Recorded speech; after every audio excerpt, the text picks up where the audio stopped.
my God. Becky, look at her.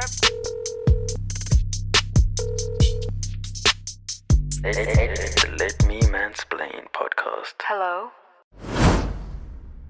Yeah, I also have my hoodie up on top of my beanie because, there's a normal winter cold and then there's that sharpness in the wind. Like, that sharp cold. I don't know what it is. Like, that cold front type feel. Yo, man, the way they had you in the 8 Mile fit. His palms are sweaty, knees weak, arms are heavy. There's vomit on his sweater already. Mom's spaghetti. Bruh, when I'm telling you, I'm legit in all black, all Nike from head to toe, all black. And even my beanie's K-way. But I do have a Nike one. Next thing you're gonna tell us your hoodie is Uzi. Damn. Izinja zenkunzi. Stick up kids. Boy, when a nigga, we see a nigga like that, skinny jeans with rips, and then he's walking with both of his hands behind his back. Let me top that Fabiani shirts with the logo on the front, with the largest logo, and then I'm gonna hit you with a young chino for no fucking reason. Uzi is like it's 67 numbers gang on the outside. That's when you know you're just a career criminal if you're still wearing Uzi, bro. Right, Ikeway is my home hoodie, or my when I'm in my area, and then my Nike one is for when I'm trying to pull a fit together because that's a different color, so I have to think about it more. Nigga doesn't want to scare the hoes. Damn. And Fetsu, where you Mkwanaz is gonna get you real quick. He sees that K-Way and Uzi and he's on you. First things first, let's get this clear. I do not own Uzi. Like, let's not even act like I hey, bro, I'm not rich, but I have taste. You know what I'm saying? But one thing I've actually noticed on the roads is that Metro, like, this was like even before Mkwanaz came out and whatever and did his press conference. But I'm like, Metro was working hard as fuck. Anyone stops, here's Metro all of a sudden out of nowhere. So I'm like, oh. Yeah, these guys have been working. Then I see the press conference. I'm like, oh, okay. Niggas heard about it and felt the pressure and decided to clean shit up. So I know they're doing their job. No, man. But one of the things that I've realized is that Metro Police suffers from like the worst PR ever, because we always think our police is useless till they're looking for you. See, when they're looking for you, my man. Whether you go from Joburg to Cape Town to Durban, they find you, and you better not be taking stops in Durban or anywhere in KZN, because they're gonna clock quick. With Metro specifically, the main issue that we had was mostly a thing of, we're gonna have to pay extra just for niggas to let us go, or when niggas are hungry. Remember when lockdown, they eased the lockdown things, we went back to level 1 and everyone was outside, how Metro was all over the fucking place. Niggas were hungry, niggas wanted that extra pocket money. Yeah, they wanted that cool drink, fat. They wanted that Fanta, that Sprite, that Coke. Bruh. Sensational. That cool drink, that Coke, no push, bruh. Like no push and see. No fat. They wanted a brick of Anne Hathaway. Sensational. Bruh, I just thought she was pale though. Hey, bruh. They wanted that Kate Hudson, bro. They wanted that Jennifer Aniston, my man. They wanted that Daniel Radcliffe, man. Oh, I know, white niggas, man. It's always white girls. Oh, it's always white girls. We keep it to white girls. Oh, yeah. It's to white girls, man. Bro, they wanted that Dakota Fanning, my G. Sensational. No, they wanted the Transformer from Euphoria. Oh, Megan Fox. The Transformer from Euphoria. Oh, they wanted that Schaefer. Damn. Bro, that's so crazy that the Transformer's last name is Schaefer, because we are Schaefer feds. What's the difference? Wow! The nigga will use words he don't really know. Yeah, guess this. Ungangimizi mina la ekhulunywa khona isingisi, ungangisho kuthiwa ngabe uyapi. Manazi ukuthi niyokhuluma isingisi, ungangibizi ngoba angifuni ukuba lapho. Into engizoyenza ngizosukuma lapho ngisakhuluma isingisi nonke ngivele ngifake impama. Nonke neskim sakho. What's the definition of Schaefer? Fetu. I know it's German. Yeah, Schaefer. Yeah, it's actually, because if it has an umlaut on the A, it's actually pronounced as Schaefer. Oh, yeah, Schaefer, vele. Yeah. Yeah, Schaefer, vele. Yeah, exactly. Yeah, Schaefer, vele. Hey, but bro, like, I feel like low key. Low key, man, the world is healing. Why is that? Cause, bro, like for a minute, like the past few months, it was getting very homosexual on social media, but the way niggas have been stomping that out, bro. Like, I'm happy now that niggas are actually checking Adam's apples before they're throwing shots at Transformers, because Decepticons have been catching the bros for a minute now, eh? Bruh. But like one thing, like yes, that is true. It has the streets have cleaned up a little bit, or niggas are practicing discernments. Let me say it like that. But like I was thinking about it this week. I'm like, yes, if niggas continue that way, they would end up like those girls' boyfriends that were being like. Remember that girl who said who was talking about people who sleep with girls or women who sleep with a lot of people, that's a bad thing, or what, or people in general who sleep with a lot of people, it's a bad thing, and then a boyfriend is in the background, like, yeah, it's rooted in all the, yeah, niggas will end up like that. Because did you see the other video of that guy kissing up on his then ex-girlfriend or whatever? He's like, okay, it's our last time together, we're breaking up, and she didn't give a shit. So sad. Did you see that one? Right, bro. Oh, the nigga that was licking her face and stuff. Yeah, that one. Wasn't that one? So last I remember, it was a gent and a hun. They had a long distance relationship, and then they met for the first time. And you can see how bored the hun is. Which was too funny. No, it wasn't. No, man, it wasn't the first time. It was them breaking up. It was like their breakup video or whatever the case may be. But my point is that the fact that he made a breakup video, and he was also very feminine. So I saw a trend of there being a lot of, you know, 2025 gens. You know what I'm saying? 2025 gens, like saying it's rooted in and all of these things. So I'm like, thank God the trend kind of stopped. Because it's like, okay, yes, it's one thing to have cucks and simps in the world, but it's another thing to have feminine niggas that will speak in his Twitter. You know what I'm saying? True. But if there's one thing we know for sure, that over here in this space, in the den of wolves, we do not speak like Twitter, whatever. Because we are sensational. Sensational. Always been sensational. Always are sensational. Always will be sensational. And just in case you don't know where you are or what you're doing, you're now tuned in to the world's most sensational podcast. Sensational. Where we bring black on black like Bruce Wayne. We got a brick of white girl like Anne Hathaway with a stick and a scope. I guess I have 2 canes. Let that sit. 2 canes. That's a scheme. And you know that we don't even play no slavery. We don't play no bondage. That's why we don't do chains. Bars. Medallions, nigga. And like bars, we bring stars on top of cars. Because we are the green world's eggs and ham ass sensational nigga. And as always, man, it's yours truly, Fear Bavaria in your area. The podcast stickers Mariah, because we always gonna carry her. Evergreen bar, man. Just like the soap, sunlight, because we brighten up your day and we bring that sensationalism with us. Damn, come on, that evergreen bar. Yeah, you set that up. Alley-oop. But as always, man, we in here. Let's go. Hold on. This is Wesley Sniper. I shoot him from a distance like Roberto Carlos. Damn, this nigga took my whole intro time. It's crazy. And as always, you know what this is. You know what. Hey. You know what it is. You know what it always is. Ish. You know what it is. You know what it's always going to be. So let me mansplain podcast. The nigga will use words he don't really know.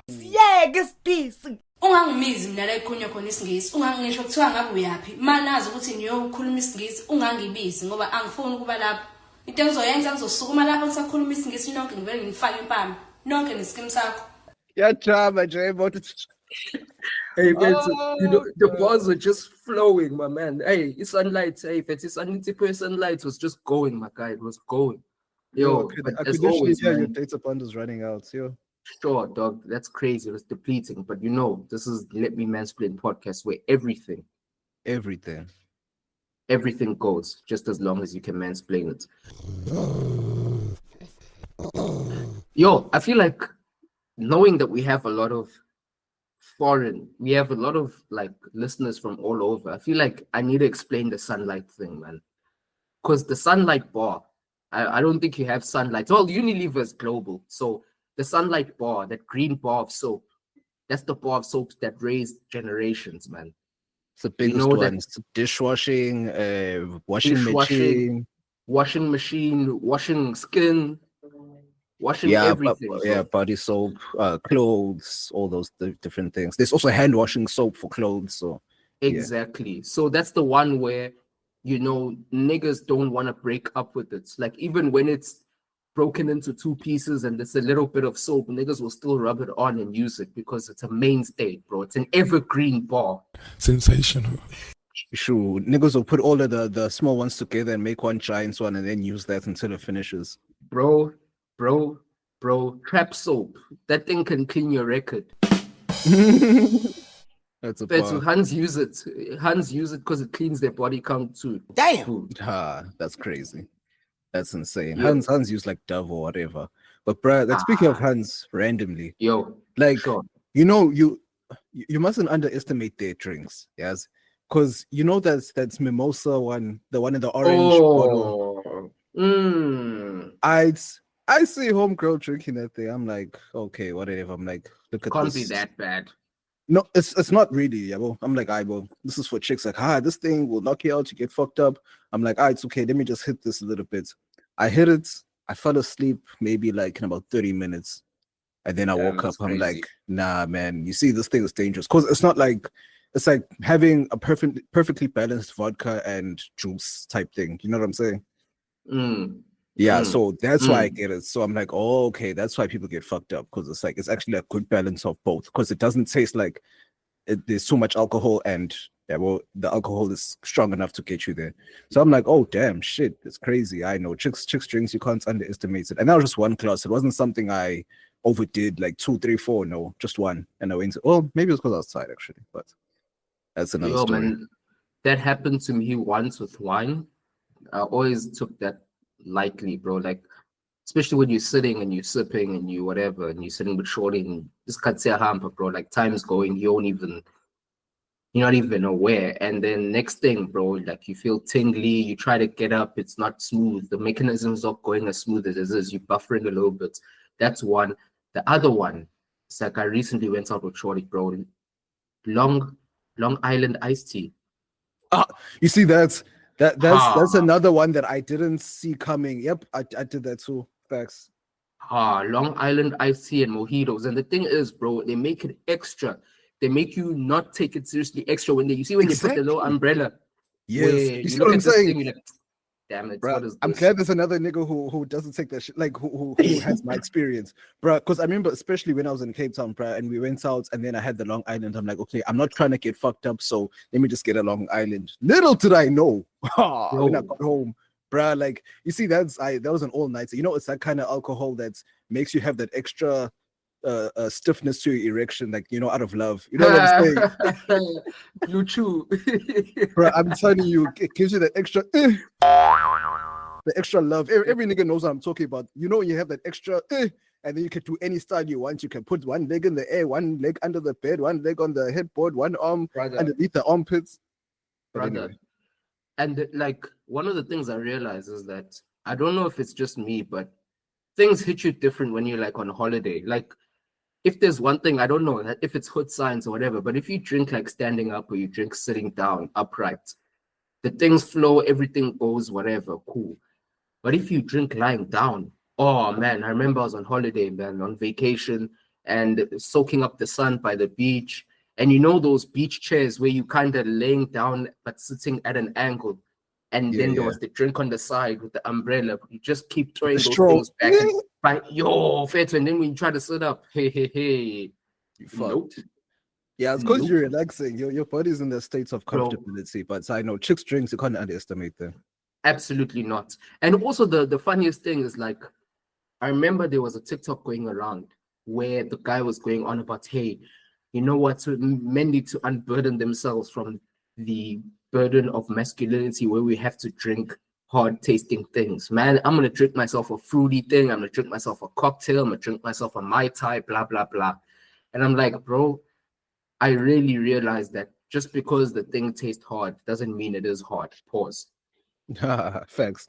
No, that's true because like for me, like with one specific chick, like we did this thing where we would like she would order for me and I would order for her. So I would order the guy drinks for her, she would order the girl drinks for me. And even if we didn't know what it looked like, we just get it. So like, okay, we look at the what it's mixed with and then we get it for each other.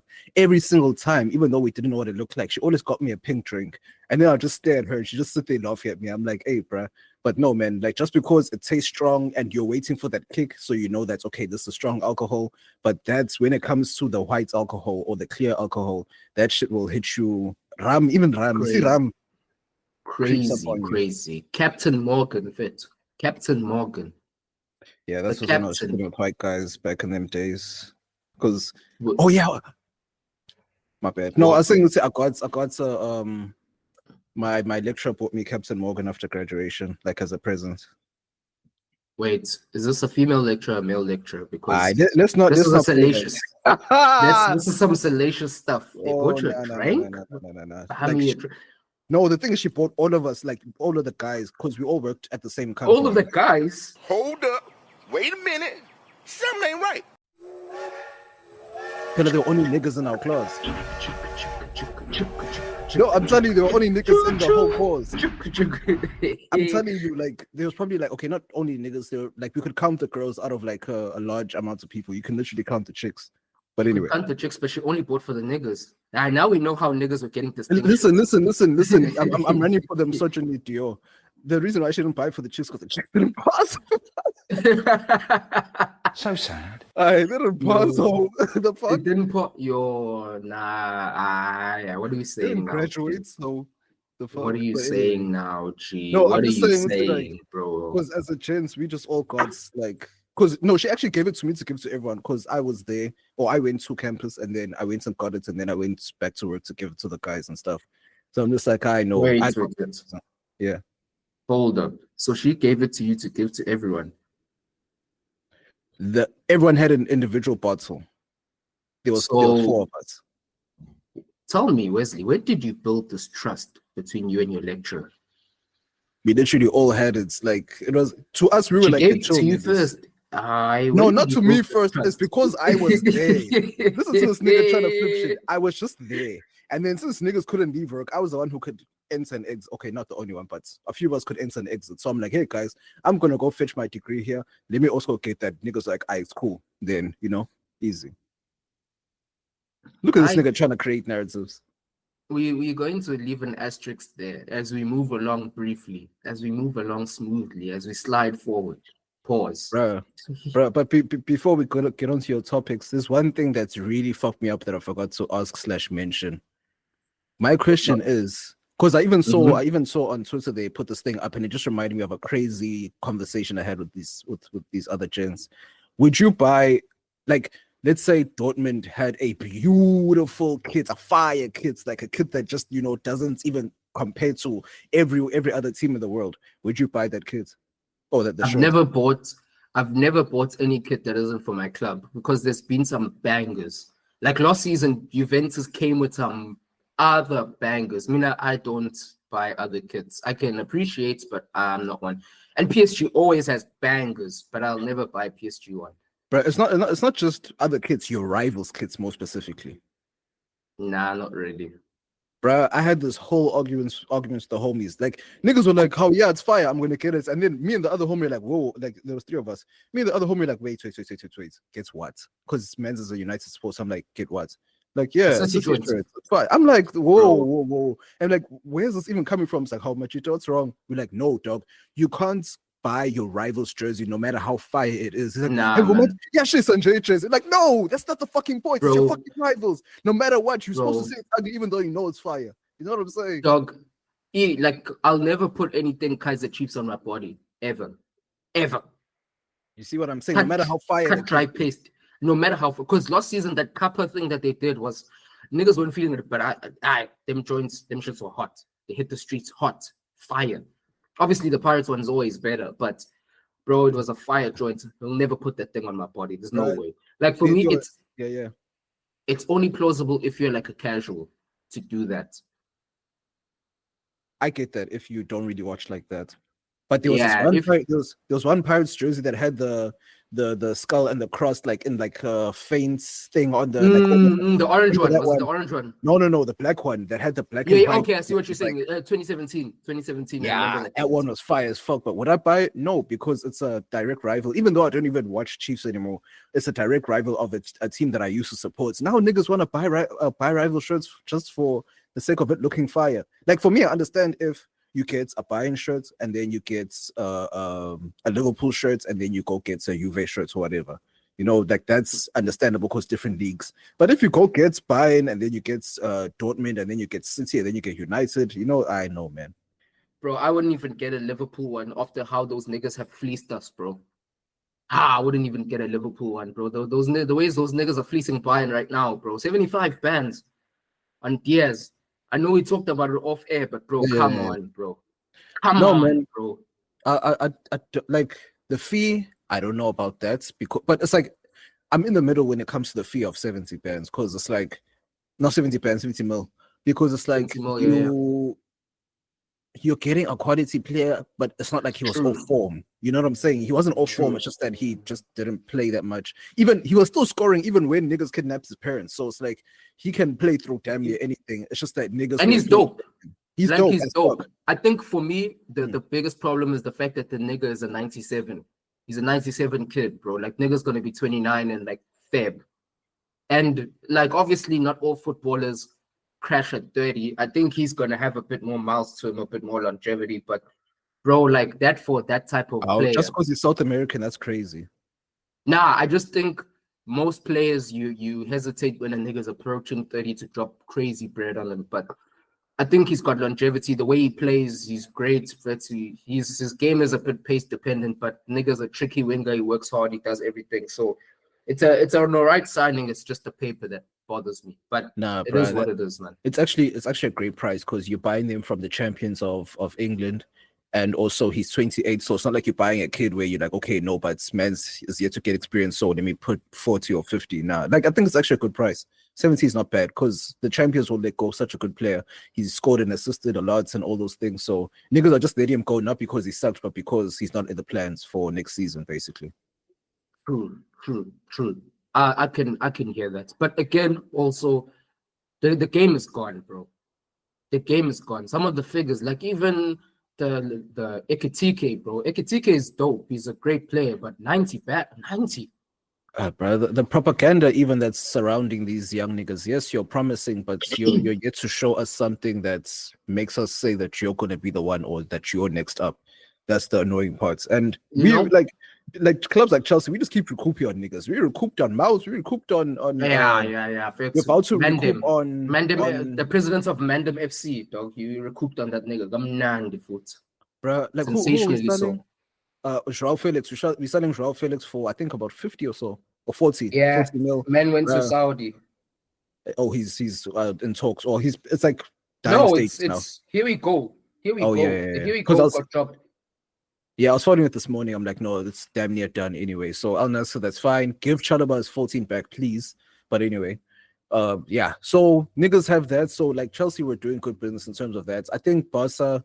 Wait, what's the story about Madrid and these free transfers? Why don't they want to spend? I don't get it. Oh, I don't know, dog.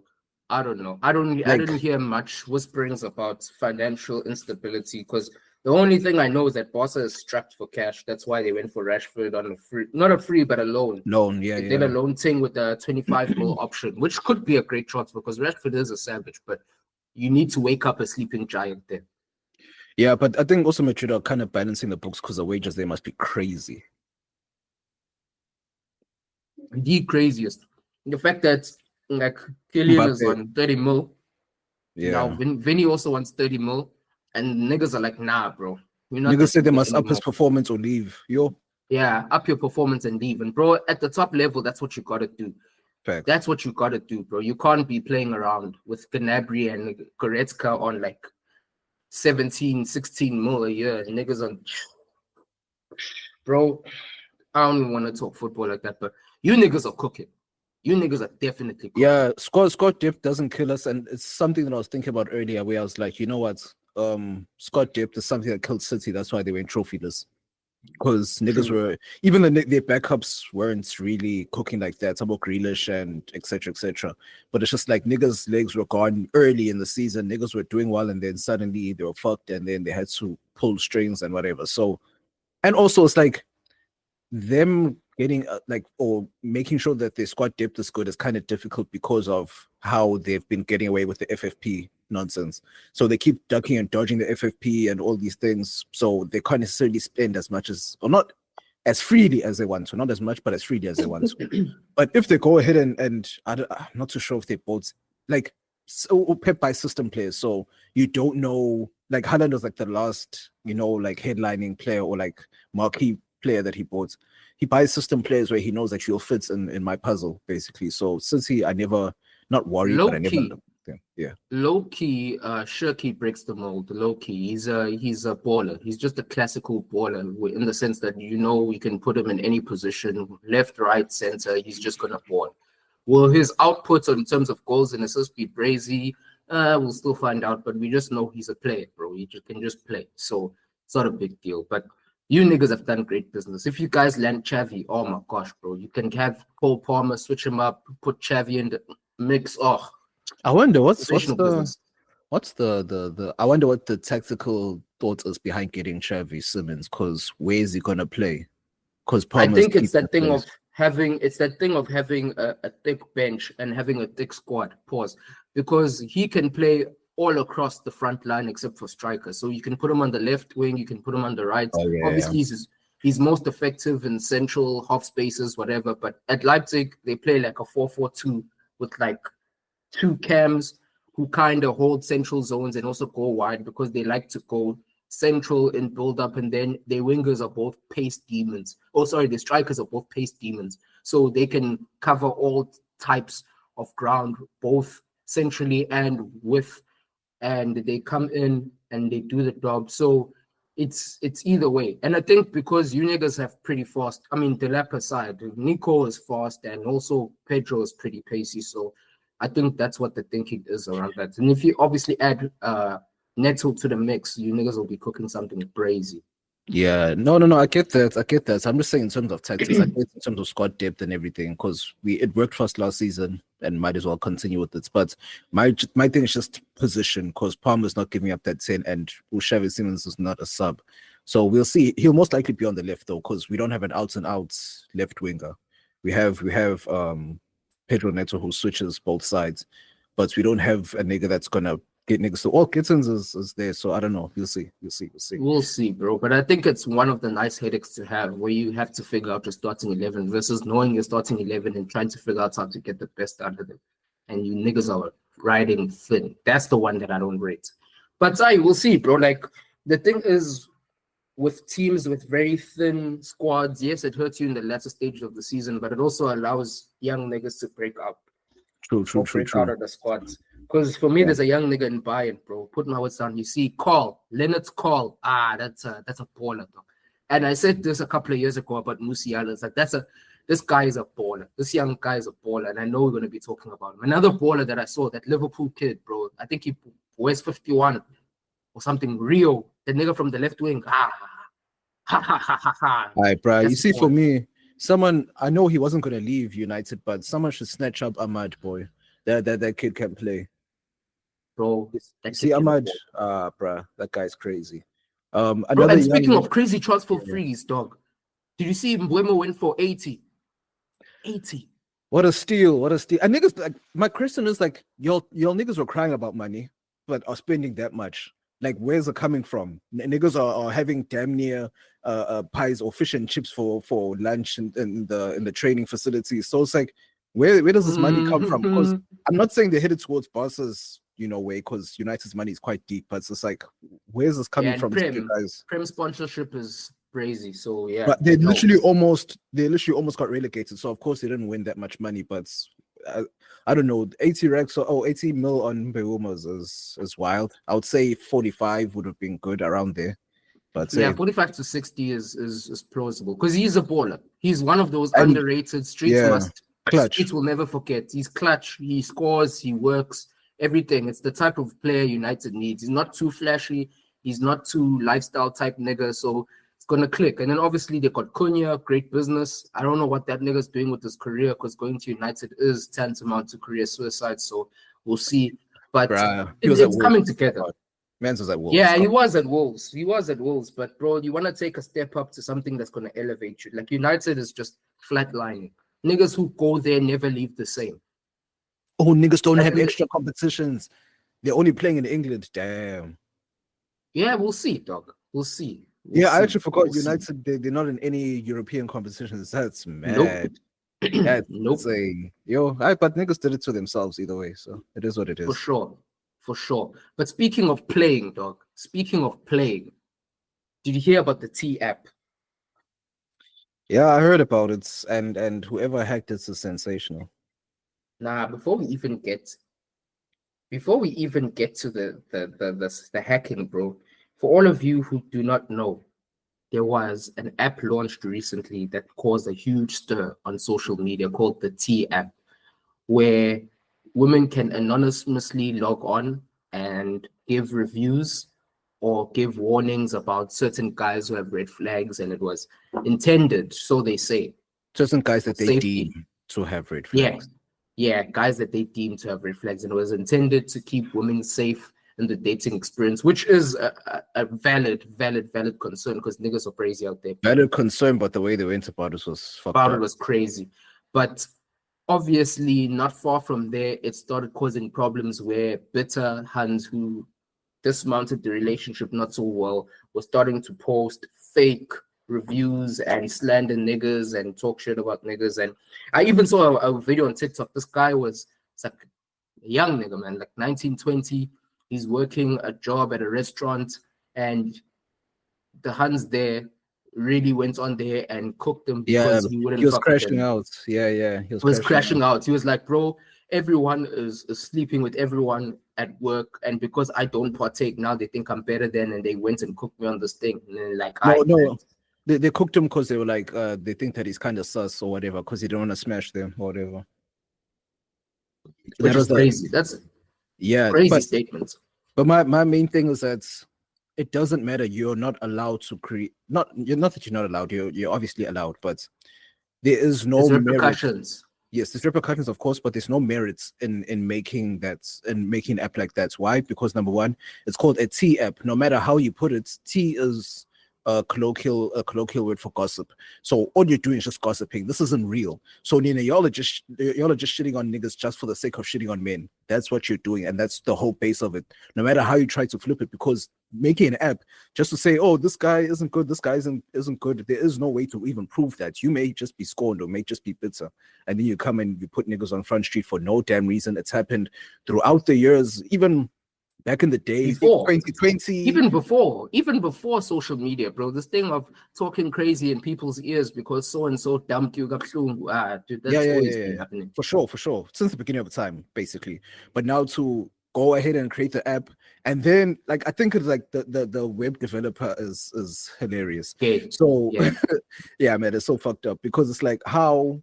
Okay, yes, maybe you want like a form of ID to show that they are a woman. I guess it's a woman's only app or whatever. But it's like, where was your mind in terms of data security? So it's clear that you're not nowhere near inclined with not protocols. With the protocols. Ruckus. No, I was about to say financial fair play. You're not up to speed with protocols and security, and it's like, bro, what is the point? So you just want to stand men, like purely your hatred for men. Just you thought that this would pop off because women be like, okay, if it's about hating men, we jump here on the bandwagon. Bro, and the funniest thing is that he doesn't even have to have the burden of security and cybersecurity, because the moment something gets hacked from there, the narrative is going to be men broke it down because men are the problem. So you can always have a sensational scapegoat. And also, just to give the niggas props, bro, what a play. Like when you talk about money, obviously the effects of it is terrible, but when you talk about money and just sensationally capitalizing off of a market, that is a sensational play, bro. Especially if there's a membership attached. Bro, man's raging. My thing is like, especially if it's not going to be like sustainable to that point or to that level, then push it to 1 million downloads, get your paper, and let it cook. Quickly. It's not gonna go. You know what I'm saying? Well, once you get to 1 million downloads, you're swimming in money. Get that and dip. Like, don't. And did the person actually reveal the identity, the creator, or not? Yeah, he did. It's a gay white guy, which is very funny to me. It's very funny to me that a man will come up with this, and it's also very funny that a man who isn't heterosexual will come up with this, because niggas know that you can't break and violate code at that level. That's one, and also two, it's because they should have just made a gay one, because gay guys, the way they do each other is insane. The gay world is insane. Niggas, like, it's like, I don't know, it's crazy. Have you ever heard the stories about whenever gay guys meet, it's almost always they're gonna get jacked? Like, it's the craziest thing ever. No pun intended. Pause. That nigga gay, nigga gay, nigga gay, nigga gay, nigga gay, nigga gay, nigga. Pause. They're gonna get jacked, bro. Man might not mind that. Hey, bro. But it's always someone's gonna get beat up or something. It's like gay guys think Yeah, I've heard weirdest. It's like the underworld. Like, I don't know. It's like what do you guys do? And it's like, it's not me being like stereotyping them. It's like what I hear from niggas, and when they say these things, I'm like, okay, where, like, maybe y'all can do that in y'all's world, but yes, I understand this is the world and there's a lot of criminals and it happens consistently, but it's like, just do it for gay guys. You'll have Grindr either way, and Grindr, that's where you'll get your niggas from. You'll get Grindr, and you know, so Wait, how do you know? How we've heard it on podcasts and everything. I haven't heard that. Where have you heard that? Grindr's on pod. Well, Charlemagne and Schultz, the guys who laugh at gay shit all the time. Bro, come on. This nigga's trying to throw allegations. That's crazy. Suspect. Nah, man. Suspect. They have their apps and everything. I don't know if Grindr is available in South Africa, but they have their apps and they can do these things. So yeah, it's coming back to T. It's just stupid. It was just stupid. And now the fast forward. The info got leaked. The info got leaked. ID documents, driver's licenses, and the funniest thing, bro, was pictures. And when I saw the pictures of the ladies who were talking all that mess, bro, it confirmed what I've known for a long time, bro. Like, the pictures told you the whole story. Like, the type of women to be doing that are. And bro, the funniest thing is that I was reading some of the driver's licenses, bro, and they were giving like physique stats, bro. Like, umuntu was like 200 and something pounds, and they like 5'1", 5'2", and I'm like, damn. But imagine being over 100 kgs and you're like 150 centimeters. That's crazy. Nah, bro, I saw all those. Sumo wrestler. Damn. Heavyweight contender, bro. That's a different weight class, fit. They're heavy hitters. Damn.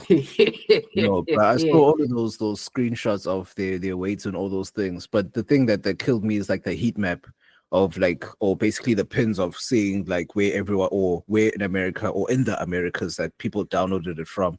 And I'm just like, so this I think it's an actual female loneliness epidemic, not a male loneliness epidemic, because it's just like, who has the time for this? Honestly, so you know what I'm saying? It's like, do you really have the time to now say, like, you're not going there to warn each other, you're just going there to gossip. And it's like you're literally, it's like I think it's like a reverse dating site. It's like you're changing trade secrets. You're there to market. You're shopping. Like you know, you're putting up your. Not store even shopping, bro. It's just women incels, bro. Femcells, bro. Femcells, yes. It's and a femcell, bro. And when I saw my queen agreeing, I'm like, you know what? Yeah, she can't be my queen anymore. I'm sorry. Which queen now? My Twitter queen. Oh. Nzeft. No, damn, bro. No, man. But then I realized, okay, now I see why you're always getting cooked, because you be saying shit like this. So I never mind. For sure. And bro, those things were chopped, hey? They were more chopped than Ronaldo from the left wing. Bro.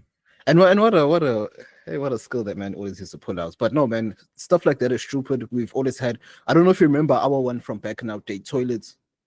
Oh yes, I remember that. Toilets, yeah, there was toilets, and then like it's just like a list of who was dating who in all the schools, and then there was just all these other ones, and it's just like that has always, and no, that's what I'm saying. It's always been a thing, and that's what I'm saying. It makes so much sense that a gay guy did it. It's like high school nonsense. Yeah, that's true. It's gay.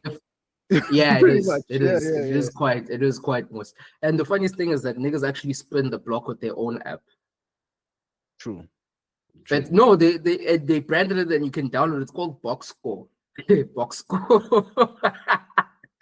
Box Aight, Score. man. It's where you And can check when niggas will give the receipts on hands to say who has a body count like this, who has a body count like that. And honestly, for me, man, that is just some. It's childish. It's so childish, bro. yeah, It and is that's so where I childish.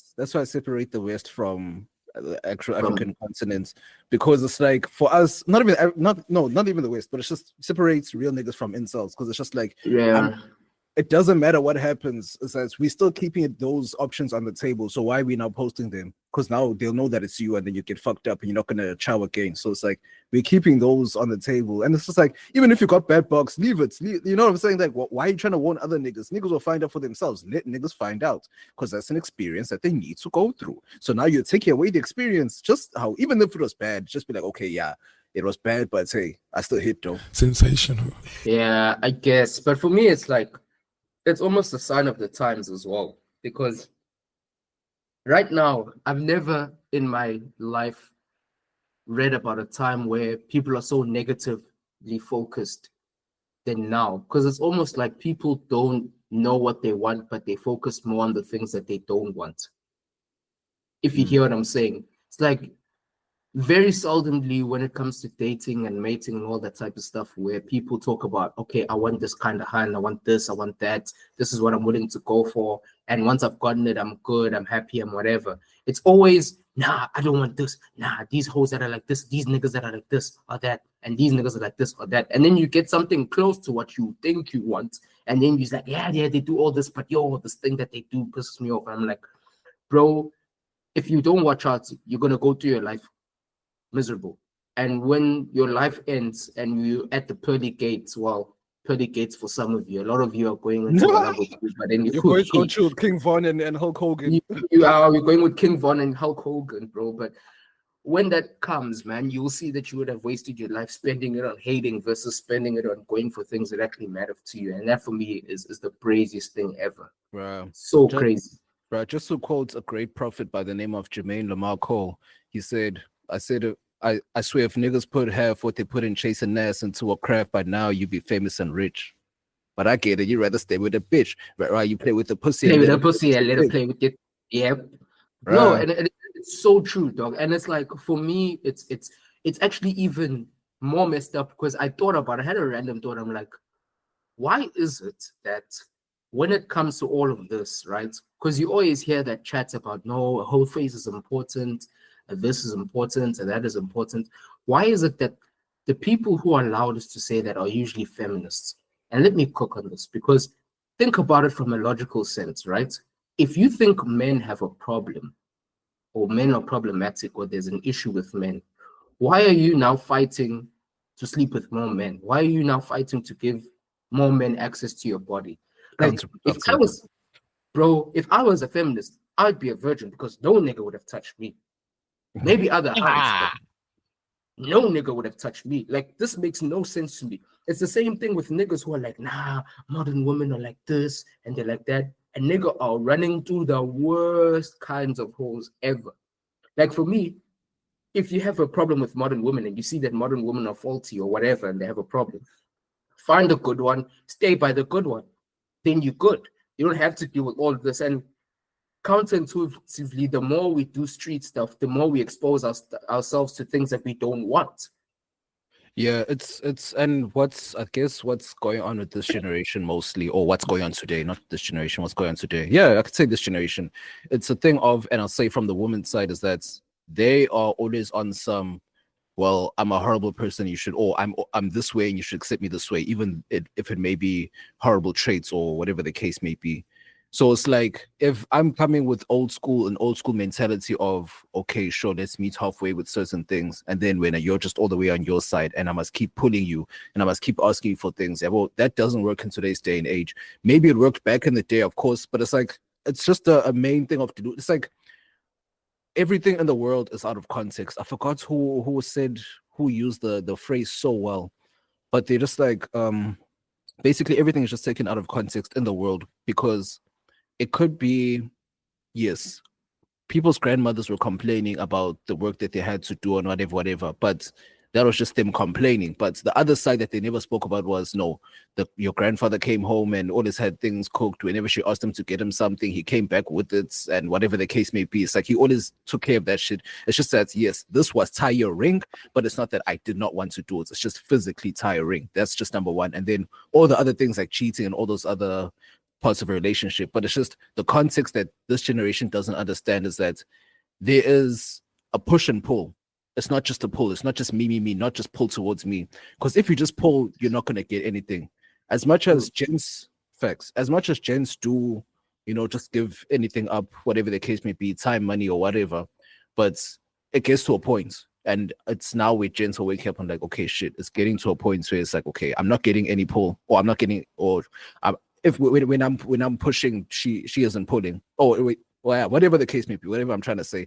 But there's no push and pull. It's just one direction. So niggas are like, I fuck it, let me dip. Why? Because there's hands out here that you can literally pay for. And I hate to be an advocate for these niggas, but I get it. There's hands that you can pay for cooch and then you dip on your way. So it's like, why go through hoops just to get that cooch for free when I can just pay, even though when I count up all the fees that I actually went and did and jumped through hoops for, it's probably less than what I just paid for this one night. I get their logic, but I don't agree with it. I don't agree with it. Look, I get the logic as well, but when we're getting to that point, it's where we have removed all value and all ethics and all sense from human relationships. Because now when we start thinking about it like that, then it's a very slippery slope. Because now if you can pay for things that were meant to be genuine, it gets very slippery very quickly. Because think about it, now you're going to be paying for friends, which people do. People hang around niggas who don't care about them and buy bottles and do all of that and bring hoes that they don't like to niggas that they don't like so that they can be friends. And you're now doing this transactional thing. And it's no wonder most people this generation are depressed, Fit. Like relationships, human relationships are important things. Genuine, authentic human relationships are important. And as much as we want to put it all to bums, like we only deal with women for bums, that to me has always been a telling statement because it lets me know that all the hands that you deal with only have bums to offer. No, yes, no, that is very true. But then the word I was thinking, or the phrase I was thinking about earlier was it was something about being, man, I just forgot because I remembered while you were speaking, but it just ties in everything where it's like people are purposely looking at things out of context, basically. It was shit. It's a specific quote. Fuck. It's man, I forgot, but I'll remember. Use words they don't really know. I remembered while you were speaking, but it's called an out of context gotcha. There we go. Yeah. So yeah, pun intended, an out of context because it's like, yes, in terms of the definition of something, yes, that did happen. But in terms of how society works, yes, someone's grandmother was cheated on, but it didn't happen to everyone's grandmother. Some people lived 80 years together, 70 years, 60 years, 65 together, and had a chill life. Yes, they had the normal relationship issues, but it's just the context of it was that you're always looking towards the bad. And then the way you're going to resolve the bad and say, oh no, I'm just going to give away my body or whatever the case may be. It's like, yeah. Instead of removing yourself from the bad, you put yourself in a worse situation to kind of counter the bad. It's like the dumbest thing that I always hear is that the cheat back thing, like especially from even a nigga's perspective, when someone cheats on you, so how I'm going to pay them back is going to give someone else who's a goofy my body. That makes no sense to me either. Nah, like it doesn't make sense. But just in general, I don't get. No, not that I don't get. I get like here's my thing. I get everything now. Not everything, but I get a lot of things. I understand it, but I don't agree with it. I don't agree. I wouldn't do it myself. I wouldn't do it myself at all. Okay, one thing I'll never understand is why niggas have this coke addiction. I will never understand. And niggas look at weed like it's bad. It's like weed doesn't kill you. So that's the thing that just fucks up my whole mind up. It's like niggas look at coke like it's a normal thing, bro. Did you see Hunter Biden talking about he was breaking down crack and coke? Crack.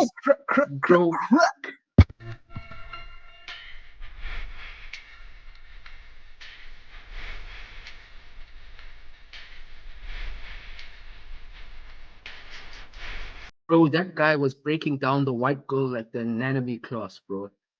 Bro, he page was breaking, 57 of the LO textbook. bro. He was breaking down the white girl like Jamie Foxx, bro. Sensational. Oh my gosh. He was Bro, breaking he down can the never white stay girl away. like Colton. Sensational. Bro, he was breaking down the white girl. I almost said like Dr. Umar, but that's another topic. Ooh, let's stay here. yes. Let's He's stay breaking here, down the white girl like Dr. Umar. Oh, that's cold bar. Bet Benny the Butcher needs to send us those royalties because I know a Dr. Umar and white girl bar is coming. I just know it. Bro, no, Peter, that should have happened already when they saw him talking to the white girl. But actually, just to shift gears, because bro, Dr. Umar's stuck here. Is he here in SA? Yeah, I think Have he you seen was. He was doing rallies with the EFF and all of that thing and the That's the MK thing. and He's stuck here because they froze his account, so he's fucked. So now he's asking for niggas to donate to his PayPal. Donations. So this basically, nigga supposed to be building a school. exactly. So what we're thinking is that no, man was drop my money. He was just spending, just make it rain up in this bitch. Rands and Nairas. He was doing all of that, and then the bank was like, yay, because he forgot to say, hey, I'm going on a trip. Then the bank said, yay, fraudulence. Then they locked his shit up. So now they think it's like some scammer in South Africa trying to get him. Can't know it's him, but he forgot to inform the bank that he'd be going on a trip. And this is just all hypotheticals, but yeah, he's fucked. He's here and he's asking his people for donations, basically. Nah, man, Donations.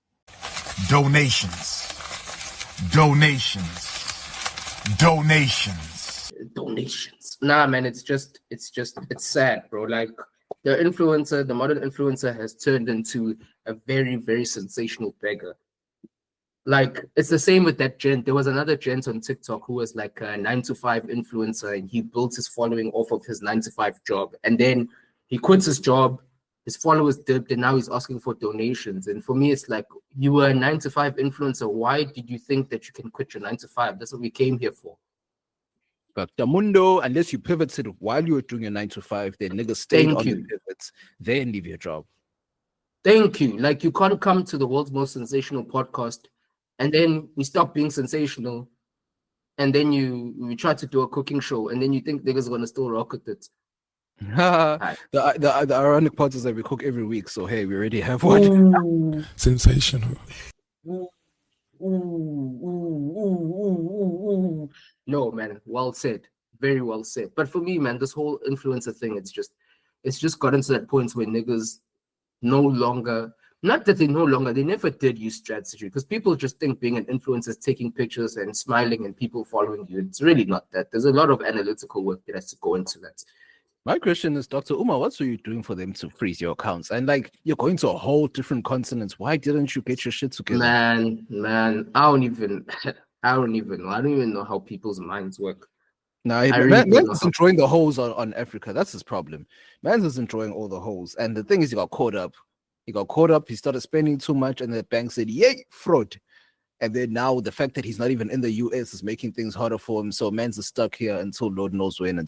Bro, I pull a relationship, ask niggas. No, he was saying he was blaming it on Tyler Perry and who else? He was saying, oh yeah, as soon as the Tyler Perry thing came out, they froze my accounts. Alright, bro. Like, and he kept repeating, you know how Dr. Umar repeats the statements. Yeah. He was like, what's something? What, money taken from an account unlawfully is fraud. Money taken from an account unlawfully is fraud. We know. I believe Medea and Pastor Bussy were fraudulently trying to get into my account. And if we find out that's the case, they will be sued and possibly arrested, because fraudulent activity on a bank account is a federal offense. Fraudulent activity on a bank account is federal offense. Fraudulent activity on a bank account is a federal offense. So it's like, who's a scammer, them or you? Like, exactly. And it's coming to a point where Tyler Perry, Jay-Z, and who else? Diddy, probably Oprah, TD Jakes, like those guys are the easiest guys to scapegoat on a conspiracy. Yep. They've become super, super easy to scapegoat on a conspiracy, and niggas will always fall for the hokey doke. Oh, bro, just blame Rock Nation. Everyone does it. Everyone does it, bro. Lapo, a couple of years ago, everyone was trying to get into that brunch, but now the thing is, they still are like, okay, they're not a real label anymore, but they like more so publishing and licensing and things like that. So it'll actually be beneficial for them to do shit through them because they give you a good cut. But that's another story. Yeah, but yo, I feel like I wanted to say some ism, dog. Like this thing, I want to take it back to that topic that we're talking about of out of context ahas, and that is so deep, and I feel like we glossed over it because so many times context is missing from these things, and the most important context is your own personal context, where you are looking at the overall society, or you're looking at the overall environment around you, and then you're applying things to yourself that don't apply. Like for an example, right? Niggas always have the aversion to marriage. Yes, obviously, when you just look at the overall environment, not many people are marriage material, niggas and women, right? Cool. Then they'll bring up stats about, yeah, if 50% or 70% or whatever. Cool. But then at the same time, when you bring up percentages of niggas who are multi-millionaires and who have built a successful business, they'll be the first ones to tell you, like, stats don't matter. Stats don't matter. And I found that so funny because real context is where you look at yourself, you look at your resources, you look at your ability, and then you say, right, with my ability, my resources, I am able to do X, Y, Z. What the stats say doesn't apply to me, right? Because you always hear stats about, you know, the average South African earns $7,000 a month. The average this does this, and the average this does that. Some people are below that, and some people are above it. And just because most people are at that level doesn't mean that it should impact your ambitions. Because I want to go for the bag. And the fact that most people are at that level is unfortunate, and it's valid, and I understand that, but that doesn't apply to me. Yeah. Same way. Yeah, go on. No. I'm just saying, to like, in terms of just standards and just the records that they take, where they say the average South African makes 7K, I don't think they take into account like privates. If you work for privates, it's mostly public. Really? It is. So like there's stats where it's averages, where they take everyone's wage and divide it by the amount of working people. And then there's like median income, where they take the range, the most extreme ranges at both ends, and then they look at where most people are situated towards the middle. And the median income is somewhere around 10 to 15 bands a month, which still paints the picture that most people are making under 20K. Like an overwhelming majority of people are making under 20K a month. Overwhelming majority. Like if you're making more than 20K, you're like in the top 10, 5%, something like that. So even then, you can't now come with the Kevin Samuels chat to say, no, I'm a top 10% earner with 20K, because you're not moving much. And then it comes back down to you to looking at your own personal resources, your own personal ambitions, and saying, all right, yes, I'm one of the few, but it doesn't mean I should chill. It means I should push more. Yeah, that's where context comes in. Yeah, true. It's the same thing with the marriage thing, right?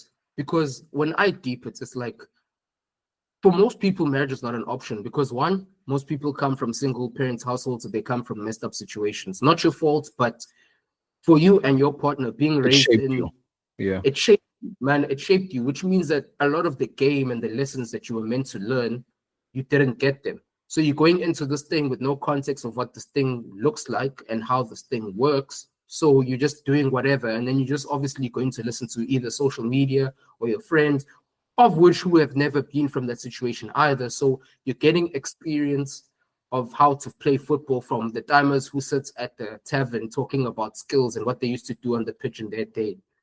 Niggas inflating things like, bro, come on, what are you talking about? No, man, it's man, you're making a great point in terms of, especially when it comes to the things of earning. Let's say you could say you're in the top 1% if you earn over 20K. But the thing is, like, let's say you earn 25K, but you have 2 children and a wife, and that's another story. That's the whole different story. Purchasing power is different. Exactly. Purchasing power is different. And whereas, even yeah, go on. No, I was saying, whereas if you're a bachelor that's making 25K, that looks completely different. You can get way more than the person who's married with 2 kids. So it's just exactly. And so then it's like, at another level. Yeah. You're a bachelor making 25K, and your parents paid for university fees. You have no debt. You have no whatever, and they put in a small anyana deposit for your first place. Your 25K is different to everyone else's. And then you add on that you're that nigga who has all of those things, who went to a good school, and your parents bought you your first car. Your 25K looks very different because there's no installments. And the problem now is that niggas are looking at pay slips and then looking at lifestyles and trying to fit the two together when you don't know people's full stories. There's some niggas who their parents passed when they were like 17, 18 and left their house to them. So the nigga is your colleague, you're making the same money, but then he stays in this area. Not because he's got a bump or something happened and he can make it work on a salary, but because someone else gave him the leg up. So this is why I'm saying that niggas need to stop pocket watching and focus on themselves. Because if you focus on yourself, you know your own situation, you know your own context, and you know where you want to go. But then if you keep using people around you as some type of a test or a judge against what you are doing, you're always going to end up cooked because it's inaccurate information. You don't have all the information. And this is why also like with the influencer thing, it irritates me because niggas are looking at like DJs and they're looking at glorified hookers to say, no, an influencer should be making this much money. Then you try to be an influencer and you broke and you quit your 9 to 5, but you don't know that these niggas are funneling drug money. These niggas are doing this and that. To be a content creator is difficult as a motherfucker because it's time and resources. Exactly. And you need to have funding because the thing is, you can run around the clock trying to do this, but at least for 2-3 years, you're not going to be seeing any type of benefits and you're not going to be seeing any type of remuneration from this thing that you're doing. And the thing that makes it quicker is if you have funding, so you can go out and get a camera crew, you can go out and get someone who can edit for you, do this and whatever, so that you can focus on the thing that makes you money. Because off rip, this is not going to make you money until you're big. So you need a stopgap that's bringing in paper while you're getting that together. So for me, it's like, stop trying to compare yourself to people who you don't know the full story. Exactly. And also it's this thing of there's a period of like limbo that's generation of Mini Dlamini or Boiti Bonangi. Like there's a limbo phase where Bonangi she was the only one that could fit in her lane and be the queen of her lane, pun intended. But it's just like with the others, it's just like they fell into this limbo of maybe I'll be a presenter, maybe I'll be an actress, maybe I'll be this, maybe I'll be that. So maybe a musician, maybe I'll be this or that and that. Exactly. And we don't, my bad, bro. We don't have like those OG presenters like Abo Nimrod and Twasa and all these like OG presenters where we know that these people are dope at what they do here. It's always someone who just came up, was popular, because what, like, I'm sure in the next 5 years or so, we'll see Uncle Vinny acting in a show. You know what I'm saying? It's like we'll see Uncle Waffles in this, or okay, she's more music side, but more specifically, someone like Uncle Vinny, who he just got famous for being around niggas when he was growing up, and then now niggas know who he, or they're not famous, but now niggas know who he is. So that I get that's where niggas are like, oh, okay, sure. You can get the notoriety, but it doesn't automatically equal brands or paper. And one of the things, bro, I'm glad you mentioned those types of niggas. One of the things people always think to themselves is that one, these people are overnight successes, and two, these people are just random successes. Because there's always a funny thing when one of these people get on a podcast and talk, and then you find out that this person is a daughter to some minister or a cousin of to some minister or connected to some minister, and that's what set their career apart. And that's what gave them the leg up. Because you always thought that this was just some guy on the streets and he was found and then he rose to the top. But their success is largely not manufactured as per se, because success is made up of 4 things. One of the most brilliant things I've heard, I don't know if I've said this before, but it's made up of hard work, ability, investment, and exposure. So if you want to be successful, all those things need to be abundant. And for a lot of people, they don't work that hard and they might not have all the ability, but they have a lot of exposure and they have a lot of investment. So when you see them up there, you think, okay, no, this nigga worked hard and someone found it. But you'll find that this person was put on by someone else because they're well connected. And this is why I'm saying that personal context is so very important. You need to look at your network where you are and realize that your journey is not going to look like theirs.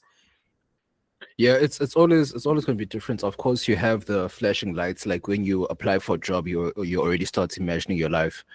But it's like if we had to look at, let's say, this pod, I don't overly romanticize where we're gonna go, but in the same breath, I still keep it in my mind so that there is an actual end goal. You know what I'm saying?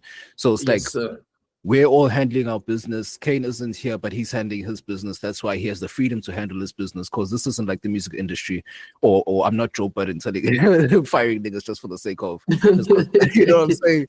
And shouts at empty chairs. Nah, man, it's just a thing of letting niggas, like, we have real lives, number one. I'm like, and that was the first thing I said when we started our pod. I said, hey, if it comes to you getting the bag, go get the bag. This will always be here because no one controls this. It's not like the label puts money into this or whatever. It's us. Like we put into this and pour into it. So if you have something that's gonna get you a bigger bag, go data. But the space is always open. So we gave ourselves that luxury, and actually our parents gave us that luxury, even though they don't even know what a podcast is, because of how they set us up. You know what I'm saying? Yeah. So it's and that's a reality. We don't have to worry about certain things because it sets us up really well. Exactly, bro. And for me, it's like one of those things where, context is so important, because a lot of gents, going back to the 25K examples, that your 25K is not going to be the same because you have a family to take care of back home. And you have to help out at home, versus someone else who their parents are good. That 25K is just for them to get themselves on their feet. And this is why I hate these hypotheticals and these timeline conversations of, no, a man can't rock with me until he's making 50K, or a man can't do this with me till he's making that. And that in and of itself is almost the same as the car conversation, where niggas are whipping it in GTRs and they're whipping it in GTI R lines, or they're whipping it in Golf 8Rs, but then there's no furniture in the crib and the fridge is empty for 25 days out of a month. The first 5 days there's food, the rest of them you'll just find an onion and some water from a Coke bottle, and that's it. And that's why I'm saying, like, man, it's so important for you to have your own identity and go on your own path, man, because the identity piece, bro, it's so important, man. Like, how you identify yourself and how you judge yourself, it's so important, because niggas judge themselves against the car they drive, but then when they go home, the Superman cape comes off and then they have to be Clark Kent, and being Clark Kent sucks. But if you're a real nigga, you're Bruce Wayne, because when you're punching niggas as Batman, you're lit. But also when you go back home to your bad cave, you're also lit. And but you're ruining society because you don't want to kill niggas. My bad. Batman pisses me off, bro. But anyway, I'm not gonna lie. That whole "I don't kill, it doesn't make sense" thing. That's a irritating trope. Bro, and niggas are mad at him because it's like, bro, you're letting these niggas kill us, and it's like, you're already killing us with your factories, your family factories and shit. You own this whole fucking place. You're the problem. But you make weapons for a living, bro. It's like, for me, at least he could have licked down Joker. There's a handful of niggas he could have licked down, and it would have been fine. But when actually, that man's a kingpin. Yeah, no, man. But like, going back to it, man, I think the most important thing is you need to feel the same way about your life when you're around people and stunting as you do when you're alone. Because a lot of niggas, man, when they're around people, life is great. But when you go home alone, fits, wow, boy, it kicks you. So certain niggas just can't sit alone. Every time they'll ring you up like, hey, Fitz, you want to do something? Bro, you want to do something? They have that itch. They can't just sit alone and be in their own space and live their life without anyone watching it. Just live their life as it is. They always have to be around people to put on the show, or have people around just to fill the emptiness and to fill the noise that's in their head when they sit with their own thoughts. And that, for me, is no way to live. Yeah, it's like someone, not a specific person, but it's just a thing of people don't like themselves, and they don't like the versions of themselves. That's why I feel like a lot of people can't let go of like either high school days or varsity days, because you were around and there was a time for you to socialize. At work, you're there to work, and people are just everyone's grown and has their own problems at work. But when it comes to varsity and before then high school and normal schoolings or whatever the case may be, you were around people, and even Jay, just being a young adult, being outside, you're just around people to socialize and things like that. So when the people around you, they start moving, niggas start having families, niggas start getting opportunities elsewhere, whatever the case may be. And then now when you're stuck in a certain place because you think, oh no, this is going to be the constant. Oh man, that is the saddest thing ever. And you know how many gents think about Yes. No, I'm saying, do you know how many gents think about glory days or speak about glory days as if like every time you meet them? Yeah, like your life is in the rear view mirror. Exactly. And it's like, why, like, peaking in life is a crazy thing because you determine when you peak. So if in your mind your peak was in high school, it'll become a reality and say, okay, that was the best when or that was your best times when you were in high school. For someone like me, I still don't feel like I've reached the next level or my peak, because it's like things get better. I'm looking forward. Yeah. I'm looking forward, man. And when I experience new things, I appreciate them. But there's a lot of people who are stuck. Damn. That is so sad. Like, you just dropped the ball. Like, you're killing me with this, bro. Like, that sudden realization why certain conversations go the way they do every time you meet certain people. It's like we're always looking back, and that's where the identity thing, like, in their mind, they're still, they're still looking at themselves through the lens of what they were when they were 14 to 18. Like, that's their identity. Like, everything that's happening now is just an outer body experience. Like, who they really were was back then. And bro, low-key, I've seen that in many things. Like, certain niggas that I know at the gym, like, they're just gym niggas. Like, they are Bruce Wayne waiting to be Batman throughout the whole day. And the moment they put their gym bag and they scan their tag and they walk in the gym, now they're themselves. And then for that 2-3 hours where they are, they're larger than life character, you meet them somewhere else, and their huge ass arms have to be shoved into their tracksuit or their work uniform or whatever. It's like a nigga shrinks down. He's no longer himself. But then when he clocks off and then he gets back into the gym, he scans that tag. Now he's himself. And my thing is that that's such a miserable way to live, where you can only identify as yourself in certain very, very controlled environments. And that, for me, is the problem with everyday people, because now we're seeing a larger and larger growing base of people who are Clark Kent when they're in their everyday lives, but they become Superman when they hop on social media, because they can control the narrative. They can show and post their plates and what they drink and what they eat and who they are. And they're the most genuine friendships in terms of, like, I know you as a person, are the people they met on social media and not in real life. Because when you go out into the world, you're wearing a mask and you can only take it off in social media. You can only be yourself there. And that, for me, is the saddest shit ever. Sad. You know what I've realized more specifically about SA Twitter, even though I'm not on it that much, but what I've realized now, it's decentralized. Because coming up, especially back in my day, not back in my day, but when I was like legit on Twitter, when I was like a teenager, 2011, 12, 13, 14 days, there was something that we used to call Twinibs, where those were the big accounts that everyone used to, interact with. Oh, this person, like, there was a lot of roasting back in those days. Yeah, but it was still the wild, wild west. Or Sunday files. Those Sunday files used to be dropped. Yeah, follow back. Follow Friday, all those things, though, back in those days. Yeah, files, like tours used to go on. Uno, that same was like the queen of tours. She might have just started Twitter wars, but whatever.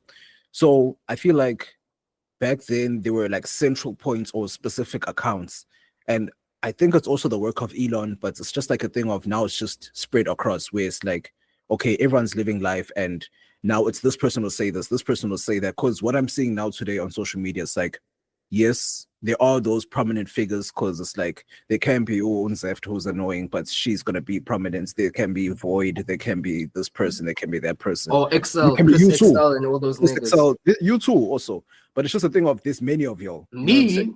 All right, let's not even get there. But I'm just saying, as someone who has a lot of followers, and you have a following, and like there's a world that you created. Because it's like with me, I'm half in and half out of social media. So when I go into social media, it's a whole different world. So when you have a whole, well, not even you, but I'm just saying, I'm mansplaining. But as you see the social media, it was hilarious and all those things. But there was a group of us who knew of it. There's a whole nother side who didn't know about it. Yeah, well, CBD Twitter didn't know. Private school Twitter knew, but CBD Twitter didn't know. So it's just like, nah, man. True. It's like different like regions and different places. Yeah, and the worst thing about Elon, bro, side notes, is that sometimes the man will just plant something from 5-6 timelines away, 5-6 different things away. And it's the same thing like with Facebook or YouTube, where you just see something on your recommended that's like, where does this come from? That's because I remember he tweeted about it. He was like, he's regulating how, like, you see how a lot of people are getting bangers these days. Even us, we got a banger. It's just like, even you too, you also got a banger. He's trying to regulate the banger. It's not that it must come from people who have like large accounts only. So it's like there's going to be more, your tweets are going to be seen more. There's going to be more visibility on tweets, so that if niggas like it, they'll like it. That's why a lot of people are getting bangers.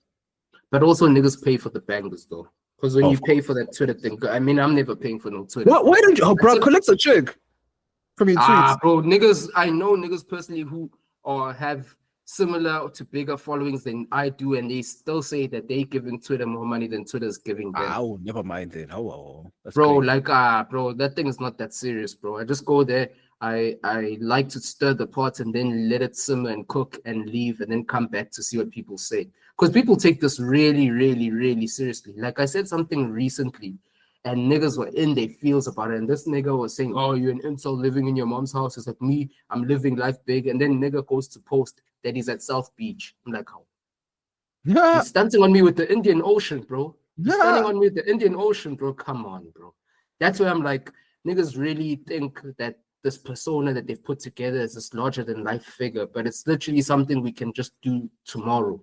Now, even can hop in a whip, drive 15 to 20 minutes, be at the beach. It's not that big of a deal, and that's why I'm like, my bad to cut you, but my thing is just live your life. Like exactly. I feel like we so involved in other people's things. It's like last week or last episode when you're talking about our wins and all those things, because it's like when you live your own life, you forget to say your wins out loud. You know what I'm saying? So that's why it seems like some of us are hiding our wins, but it's like no, I'm just so happy, like bro, like our wins are shared with people who matter, bro.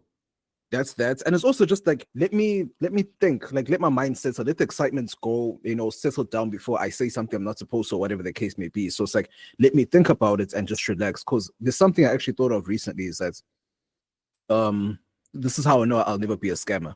Because it's like when you get a win, you get a win, and you start feeling bad. Because it's like you start thinking of, well, how's this gonna work? How's this gonna work? How's that person? Like you start creating problems that you can solve, but it's like, why are you creating extra problems that aren't at your doorstep? You know what I'm saying? So that's why I'm like, I realize, okay, now I can't be a scammer because I'm doing that. But in the same breath, it's just you have to keep telling yourself, no, I deserve it. Because it's like if you work hard, it's like you're not doing it for free, or in life in general, you're not doing things for free. Everything takes your time, energy, money, whatever the case may be.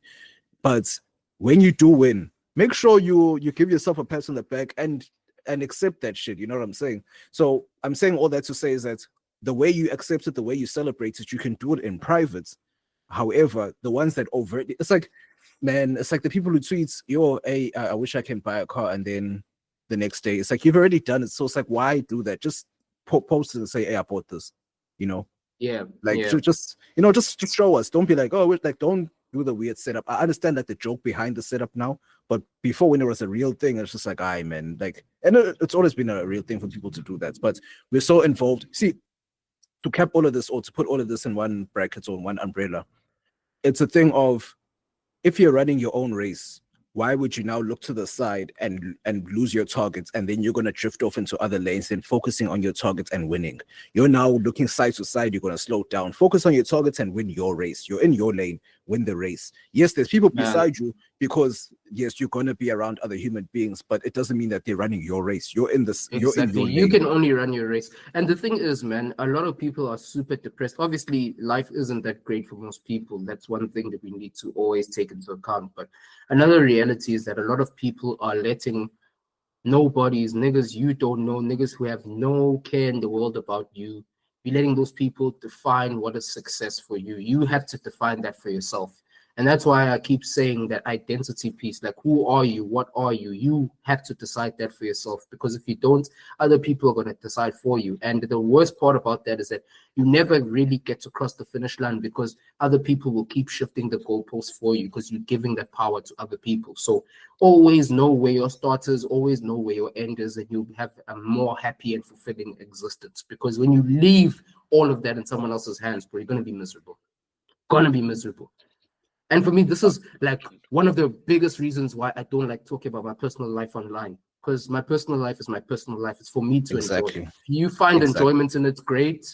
If you don't find enjoyment in it, it's also great. I don't care. And this is why I don't post the things I do. And it's always funny to hear niggas who I know are doing worse than me tell me that I am an incel in my mom's basement. I'm like, hey, nigga, if you knew. But I'll let you have it, because you giving me validation does nothing for me, same way as you talking crap does nothing for me. My identity is not based on you.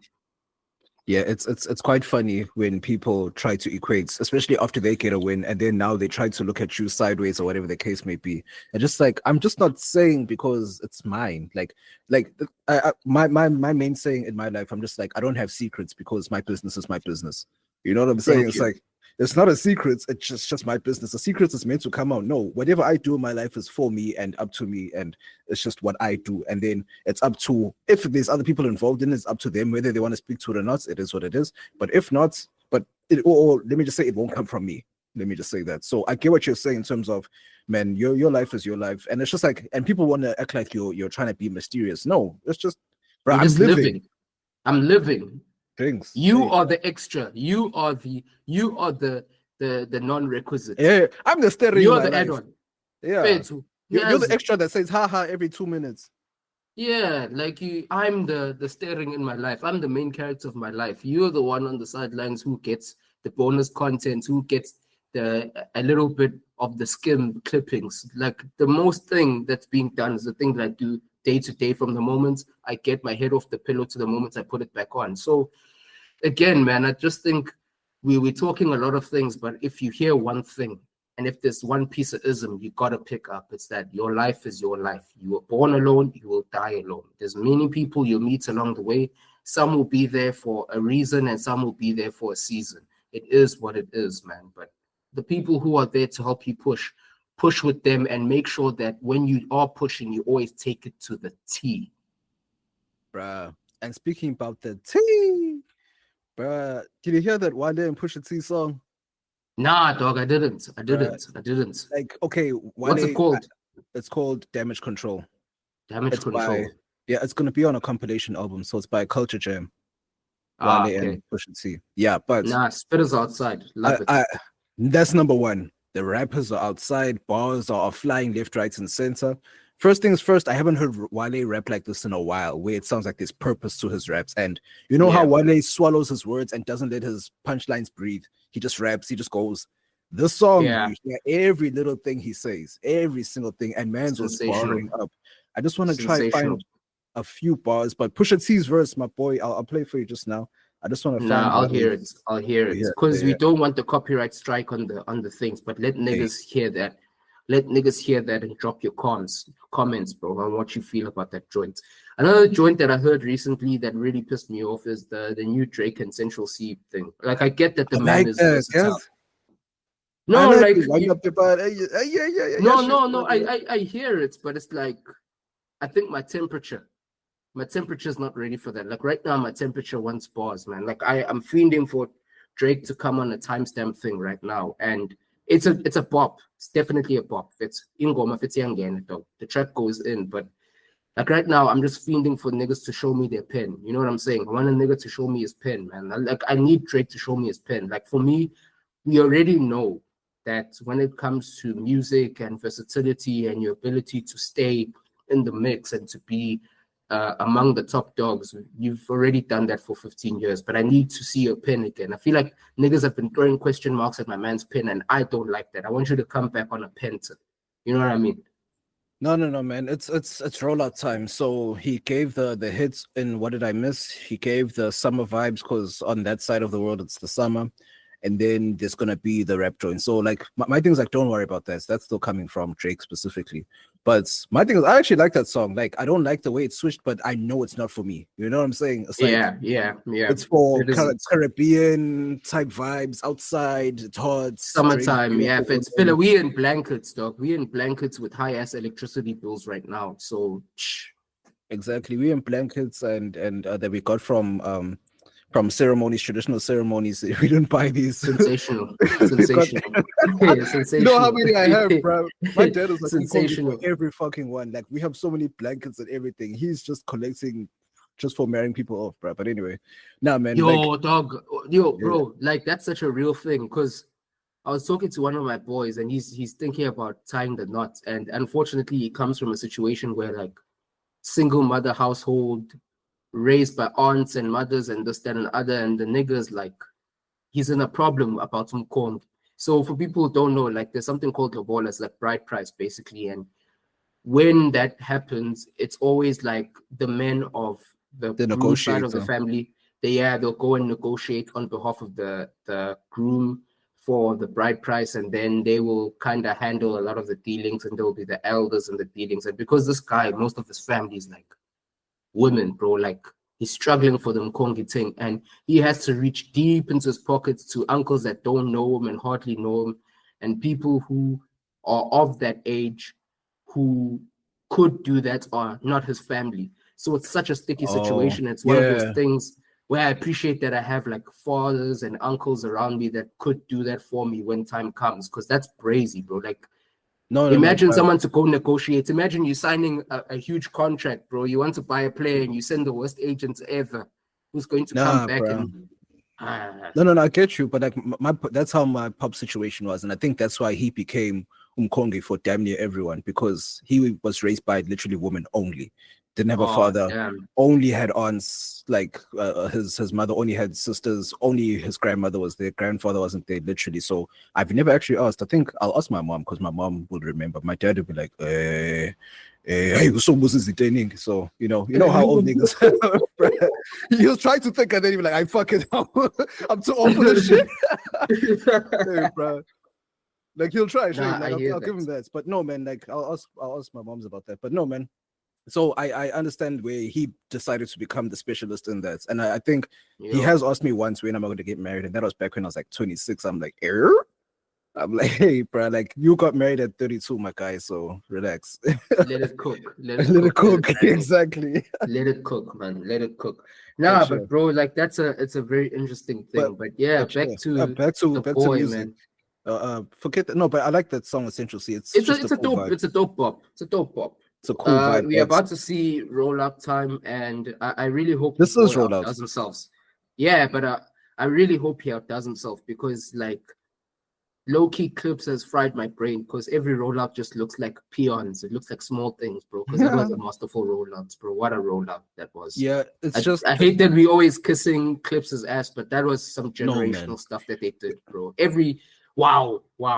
They deserve their flowers. It's because damn near every track was fire. And that's what I'm saying in terms of quality. That's why when it came to this Joey Badass versus everyone battle, I could hear the quality, like the extreme quality. Like, yes, Joey is more quality than all of the niggas that rap here against, but it's just like when you heard Drake and Kendrick, quality song making, quality bars, quality this, good decision making in certain places. So music videos, everything.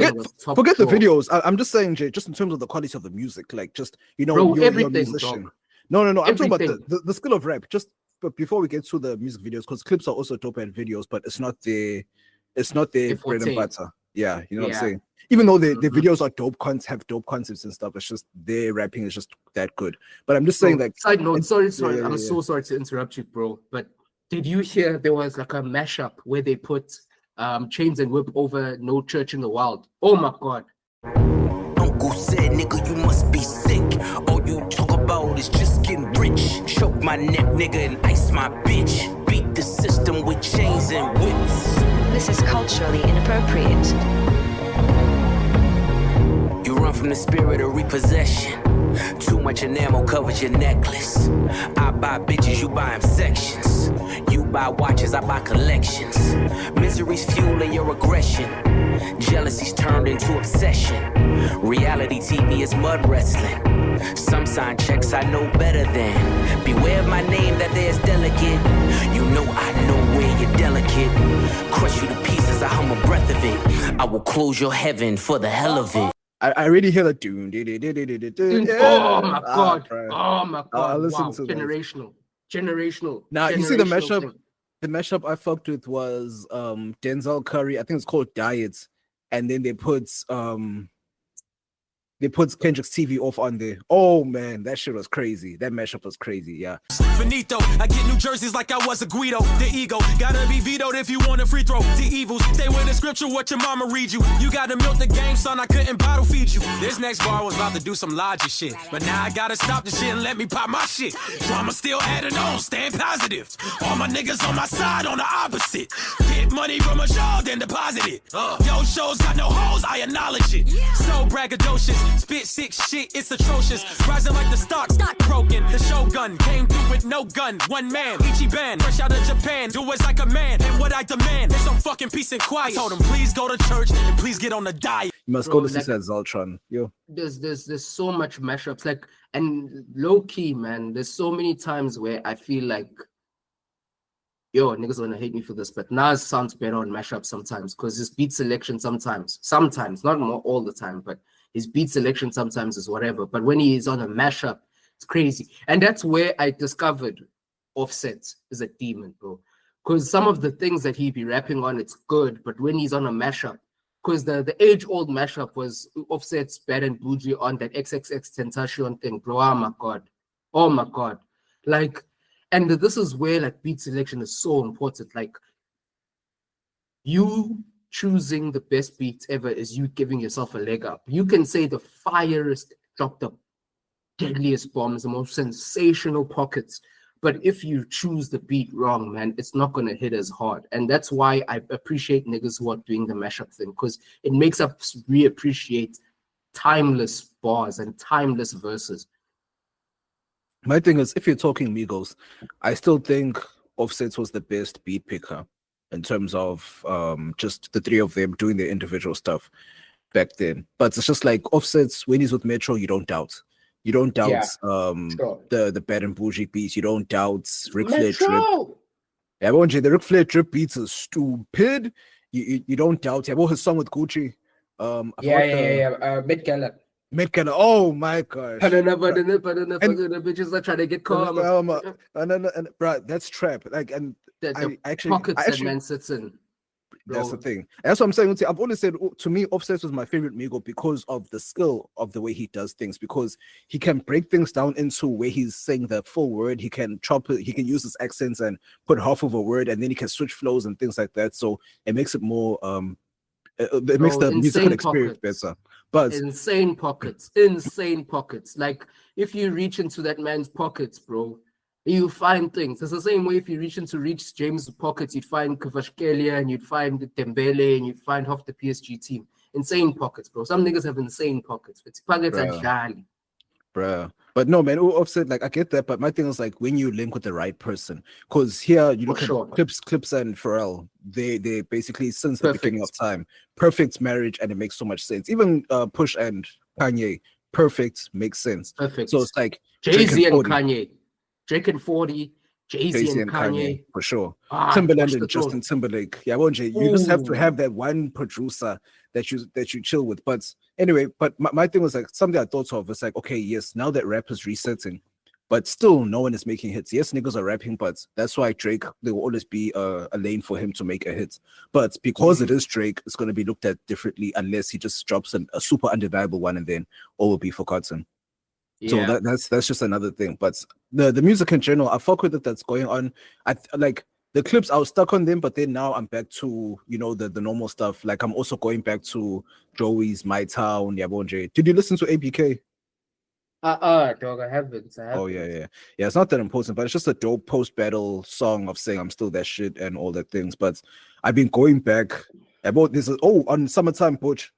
Did you listen to that joint? Yeah. Summertime Butch 2, my bad.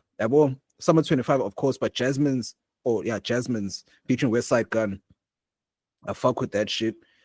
But Jack Boys 2, did you end up like sitting and listening to it? Yeah, I did, and I still feel the same way. It's pop. Bruh, like there's certain moments. There's like moments, like there'll be a 10 to 30 second pockets in every other song where it'll be dope, and then it just goes back to pop. Because even that Shine track, bro, it was dope. Like that dun dun dun dun dun dun, but then he just throws it away. There's joints and he just throws it away. So it never really sat. So I think Travis, for me, it's a rap. I really think it's a rap. Like he can't get any better. He can't get any better than it. I told y'all niggas. Y'all thought I was playing, but I told y'all niggas. Astro World was his Ballon d'Or and he bowed out, and it's not the same anymore. It's a rap for him now. Because even the last one, what was the last one called? Euphoria. It was good, not great. Utopia, sorry. It was good, not great. It was really, really good. It's like a solid, but not memorable. That's what I said. Like, it's a good Like album. there's And it's like, joints. good For me, songs. it's like there's Yeah, good yeah. songs, yes, but the overall, like, because Travis has been really good at themes, right? Like an album has a specific feeling that you ride with throughout the album, but Utopia had too many breaks when it's like on this vibe, and then you change gears and you change gears. Like from Birds in the Trap, Sing McKnight all the way to the end, you can kind of feel each song mesh into the next one, and it's like taking you on a ride. The Utopia was too choppy. It's like up and then down and then up and then down and up, then down, down, down, down. Astroworld was like his strongest work, bro. Like it really felt like you're being taken on a roller coaster fit. Like every turn felt rewarding, every up, every high, every low, everything was just well put together. Astroworld was impressive for me, but the one that just sits, I think it's the run between, of course, like a lot of, like all of his albums are dope, or his projects are dope, but the run between Rodeo and Birds in the Trap, or Rodeo, or Birds before, about Days Before Rodeo. Days Before, you see that's 2014 to 2016, 2017 run. That was dope for me because, like, yes, Astroworld is dope, but it's like one continuous Travis Scott sound and then a few breaks here and there where The Weeknd sings his heart out, so that's another story. But then it's like his whole discography is just like, in terms of before Astroworld was just, he had the different songs. It's just Maria, I'm Drunk is like a staple. He had these staple songs where or cult classics, let me put it that way. He had cult classics where we would all fuck with and all those things like that. But the only thing that disappointed me about this Jack Boys 2 album or projects is that Don Toliver, like, I hold him in high regard because I think that he makes very dope music and dope projects, but he didn't do what he usually does. Don Toliver, you could just put him there like tomato sauce. He works everywhere, but that one, I didn't feed him there. Pause. Yeah, no, Don is also one of those guys that kind of fell off. He's also one of those guys that kind of fell off because Heaven and Hell, and then Fire. What was the one after? Life of a Don, Fire. See, then after that, it's like, No, it's because he started going rock. He just started experimenting too much. As much as they were dope songs, but it didn't stick. It was Life of a Don, and then there was Lovesick. Was it Lovesick? I think so. 2023. That one was fire too. The one where people were there was another one. Wait. There was one just before that, the one that had smoke in it. Smoke. Life of a Don, yeah. Yeah. That was fire, and the one after that was fire. Yeah, I think it was Lovesick. The one that had the bebop where people was trapping. They brought Bugatti Beebs. They brought Glorilla. But even the song of Glorilla was fire. That's what I'm saying. The nigga made so much dope music. And the thing is, like, everyone had their own lanes. Now everyone is just meshing together. It's like a Royal Rumble. Like, I don't know what the hell Kendrick did to rap. It's so fucked. But yeah, but it's like it separates the wheat from the chaff, bro. But we still need the real niggas to make hits, though. That's my thing. We still need niggas to make hits. Yes, I understand Chains and Whoops would have been a hit back in the super lyrical days, but that's completely over. The rap crowd is different. Everyone that enjoyed rap is now grown and have jobs and children, etc., etc. All these young kids don't know what it is. They like, you see where the shift starts. It was the 2017 times where about Triple X, Tentacion, about Juice WRLD, because they were making white boy music and rap. And that's when I cracked out of rap because it pissed me off. Because niggas were saying my eyes, and niggas were complaining about Drake. Like, honestly. No. They really like, Drake is not Jason Derulo. This whole Drake's a pop star thing it's not a real take. He's a rapper He's a rapper that has versatility, because like when he's in that bag, he's in that bag.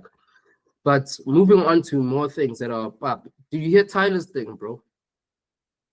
Like, Tyler the Creator just makes music for bisexual white boys. Damn. Or if it's black people, it's niggas that are questioning their sexuality. That's just about it. Damn. Bro, thank you. Like, I saw a post that said Tyler the Creator and Frank Ocean are gay people's Biggie and Tupac. He said he was gay, so what? Why? No, because apparently they high regard. Yeah, they held in that high regard, and they were apparently beefing, and they started unfollowing each other on social media, and there was a back and forth in the tiff, and it's like, that's who. I don't know. It must have been. I'm just speculating. It must have been Frank, because he said a friend sued him, and he said fuck him. Now all of this is coming out. Okay. Yeah. So for me, bro, it's like, we always like to complain about the big three, that they're always in our faces, but when they are absent, no one really takes the steering wheel. Like Push and Malice did it for now, but they didn't do it across all the lanes. Like niggas complain it's about not the for old them. guard, but they can't repeat. They can't repeat what those niggas can't. No one can be a good placeholder. No, of course, but that's what I'm saying. See, of course, like the rap game is cooked in general, but the Clips, they did what they did in their lane. They've always been the Clips in their lane, and they did what they needed to do. The fact that everyone else isn't doing what they need to do in their lanes isn't his problem. You know what I'm saying? Because Future was still trapped. Facts. And Facts. when it comes to New York niggas aren't rapping anymore. So it's just like, okay, now they need to fix their problem. Whereas West Coast niggas are still doing West Coast music. Cabo AZ, S Cheeks, and them are coming up, and you know all those things. Reason, and yeah. But the thing is, but here's my problem: is that all these niggas that are quote unquote coming up are above 28. You know what I'm saying? Yeah, so like, I'm so tired of niggas saying that Jid is gonna be up next. We've been saying that since 2017. It's almost 10 years now. Like, this is do or die in August. If this album hits, it hits. If it doesn't, he's the rapper that never was. And what I've been noticing when I'm listening to Jid properly is that the man can rap, but he's just rapping. There's no direction. And then he'll have a bar or two. But it's like, for me and my ears, yes, you're a good rapper. The skill is dope, and the way you rap is unique. But I need a little bit more punchlines. You know what I'm saying? Because it's like you're just rapping just to rap. You're just talking. And that's why niggas don't get it. Like, oh, yeah, it's dope. I get it in terms of the skill of rap. But it's like, you can't tell me that you possess that skill of switching flows like that, but Benny the Butcher, who's not as versatile, will still bar you up. You know what I'm saying? But I understand. Yeah, because the thing is that JIT is like the Atlanta Kendrick. So he's like, you know, spiritual, lyrical nigga. But it's like, at least Kendrick can come back and go punchline, and make us enjoy it. You know what I'm saying? For sure. 110%. 110%. Yeah, but that Tyler album now, man, it was trash. Like, well, I didn't listen. Let me just say that. But from what I heard, the few that I heard, I wasn't compelled to dive deeper. The one that I'm still going to give my time is Freddie. Alfredo too. I'll give that my time. I want to give that my time. I haven't hit it yet properly, but I want to give that time. That's another member who makes good music. It's good, but not good enough. And it's good, not great. He's very good. He's a great. He's a staple. He's like, you know what he's gonna do, and he does it well. But he never goes into the stratosphere where he's talked as one of those niggas. And that's the funniest thing when they were putting him next to Benny and other guys, because Benny hasn't been on the scene as long as Freddie has in terms of that level. But what Benny has given us has been like a revitalization of a specific genre. Like that deep, gritty, the deep, gritty type of rap when it hits a different way. He revitalized that to another level, even though the longevity isn't the same, but it hits. And sometimes this is where like the metrics we use to measure hip-hop's impactfulness isn't always accurate, because sometimes something won't do crazy numbers, but it will shift the culture. Like it will hit in a specific way that you can't deny it, but the numbers don't speak to that. So it is one of those things. Because Griseldo actually did bring bars back, if you actually really think about it. That was like 2018, 2019. Niggas didn't care until they came up, and they're like, oh shit, like, you know, bars are still fire as fuck. So they made sure, like, they paved the way. That's why, like, it would have been weird if they jumped into, of course they wouldn't have jumped into the Joey beef, but it's like, it would have been weird because it's like, we've been barring up. It's time for y'all little niggas to scrap, because those niggas are 40 plus, so they don't need to get involved in that shit. Oh, and this is Push, because Push doesn't care. Push is just outside. He's with the shits.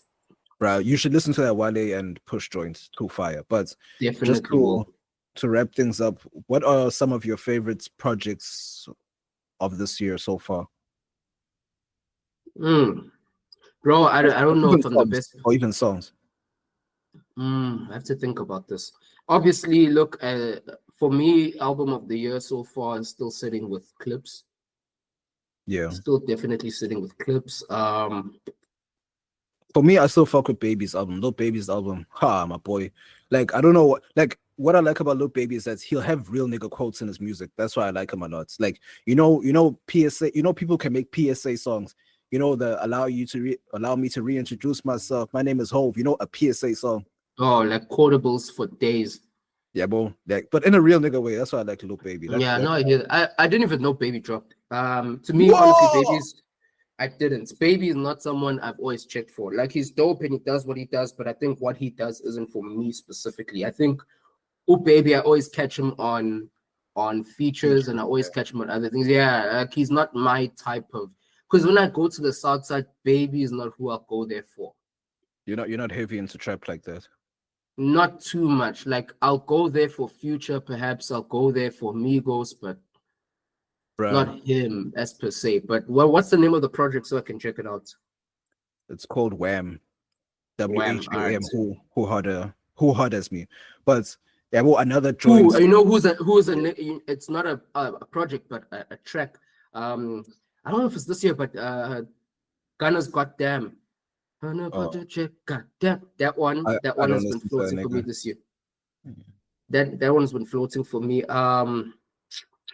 Right, you see, most of my projects. Sorry to interrupt. Yeah. Mm-hmm. No, I'm saying Life is Beautiful. Larry June, 2 Chainz, and The Alchemist. You need to listen to that. And what starts off with the song Bad Choices. Where all the good girls that make bad choices. This is like you have to sip brown liquor and listen to this kind of rap. Let me just say it like that. Right, I hear that. It's like most of the projects that I've been getting into this year have not been hip hop. So that's kind of why. Because for me, if we're saying hip hop, it's Clips. If we're saying album in total, it's Kelvin Fit. Album in total, it's Kelvin Fit. Kelvin, so Kelvin did a madness Fit. A madness. It's absolutely insane what he did. It was extremely well done. Yeah. It's so it's so Tato Yamudimu. That one was my album of the year personally. Kabza also dropped, but like for me, Kabza is like at that point where the fanboy in me wants to give him props, but my ears work and it's like I hear what you're doing, but it's not hitting the same as it used to. Like Kabza back in the Scorpion King days, KOA days. Oh, geez, 10 out of 10. No, I was just saying they pissed me off when they said he's making ancestor music or ancestor piano. That pissed me off. I'm like, oh, come on, guys. Yeah, come on, just guys. You don't have roots. But anyway, you don't have roots. Yes, niggas are uprooted trees. Niggas are bonsai trees. Niggas are those pot plant trees, man. Bruh, but don't go deep. For me, I won't lie. Like as much as I'm not gonna count the Leon Thomas Deluxe because the actual album came out last year. But I won't even lie. Is Triple S for You is my shit. I go back to that. Like Clips album, yes, it was dope, but Triple S for You. Triple S for You, yeah. Triple S for You is also another joint. Is another one. I actually forgot about that. My nigga, Lasers. I haven't stopped playing Lasers. Oh my gosh. Yeah, well, that joins the Weeknd's album. It's just too dark. Oh yes, the Weeknd's album. Yes, that could be. It was dope, but album. Too dark. Yo, nah, that's perfect. It was perfect. That's the Weeknd we wanted. Yeah, no, that's what I'm saying. Let's see, like it's dope, but it's just I need to be in that, or I need to be chilling in the dark to listen to Baptized in Fear. You know what I'm saying? Because he says some serious, heavy stuff in the song. So it's a dope album, though. Mad dope. There's even vibes, bro, on this Weeknd album. Like, the Lana Del Rey one fits. Oh man, when Metro came in, when the beat changed, the 808s came in. That was Metro. Oh my god. I am on Metro Fanam, bro. And you heard how that song, it was just chill, and then suddenly he starts trapping. Like, wait, Weeknd, hold on, hey. But yeah, that one, man. And then also Big Sleep. Bruh. Dog, Weeknd cooked. Yeah, that's definitely a shout for album of the year. Yeah. You see, reflections laughing with Travis Scott. My boy. Yes. That one. Yes. Dope. I can't wait to get there. Man, that's my shit. That's my chill vibe shit. Boy. And then there's Enjoy the Show with Future. That shit, I actually like that shit. It's a 10. That's a 10 for 10. That's a 10 for 10 album. That's a 10 for 10. Album. Like there's no skips. There's legitimately no skips. Maybe the only one is that what's it, Sao Paulo? Yeah. That's probably the only one. But other than that, it's just straight hits. And before we move on from The Weeknd, he actually had like a repentance song, which I never thought I'd hear from The Weeknd. You know the joint, "Give Me Mercy Like You Do." Yeah. And I'm like, what happened to South African DJs? That shit would have been remixed 11 times by the time that shit dropped, bro. Come on. That's true. Like I can hear it in my ears, like, no man, this needs a South African mix or South African flavor to it, but no one's hitting it. But hey, anyway. Wake Me Up was also a banger. Yeah. Oh, you see an album that you should listen to, or a song from an album. Yeah, about Jim Jones. There's a song called Walking on Business featuring Keen Streets and Conway the Machine. Bar heavy. Bar All heavy. right. I'll hear that one out. Crazy. Like I'm trying to think. There's it's an EP and it's still a small nigga. Have you ever heard of Live? Live, no. Live. Lithe. Oh, Live. No. Live, whatever. Yeah. He dropped a little 5-piece. That one was dope.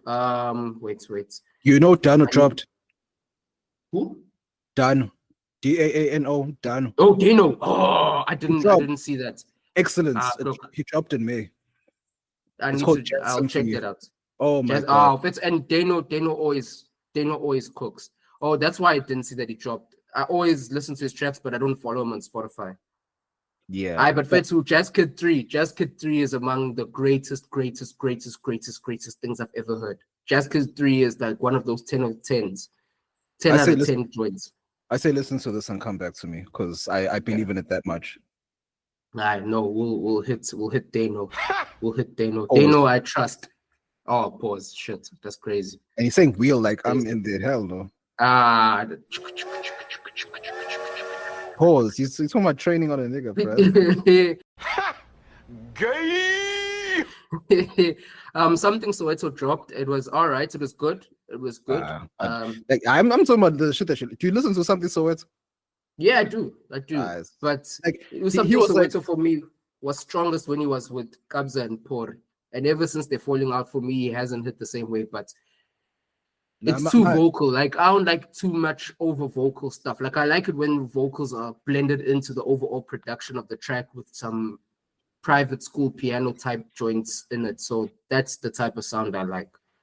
No, bro. My thing is just mainly everyone just took the way he sang and just ran with it, and then they sort of made their own shit, you know. So that's why it kind of watered down his music for me, because it's like now everyone sounds like you, even though it's not supposed to work like that. But since I'm not a piano person, his music doesn't hit for me anymore.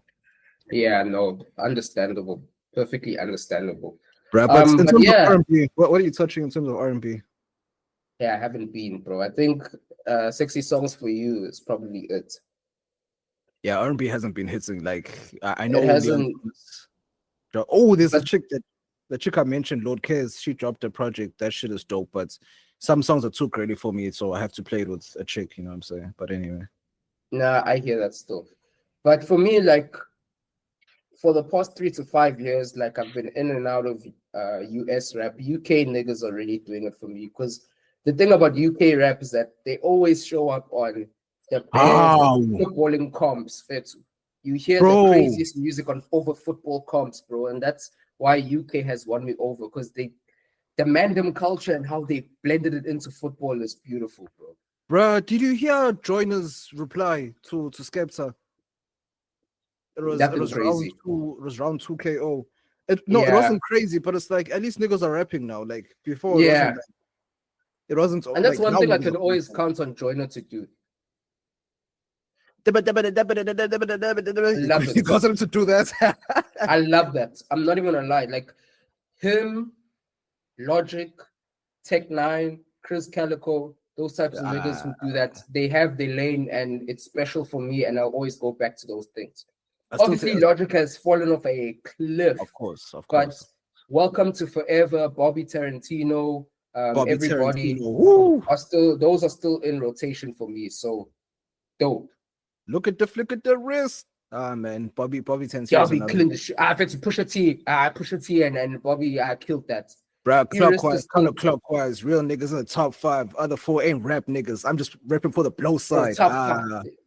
Boy, I know that man was cooking push up. Like that's what I'm saying. To Bobby Tarantino, you just had to be there. It's not something that you had to be there, dog. You know. And the craziest thing is that I found that Logic dropped off of the a Douglas Costa thingy, a Douglas Costa comp, a skill comp.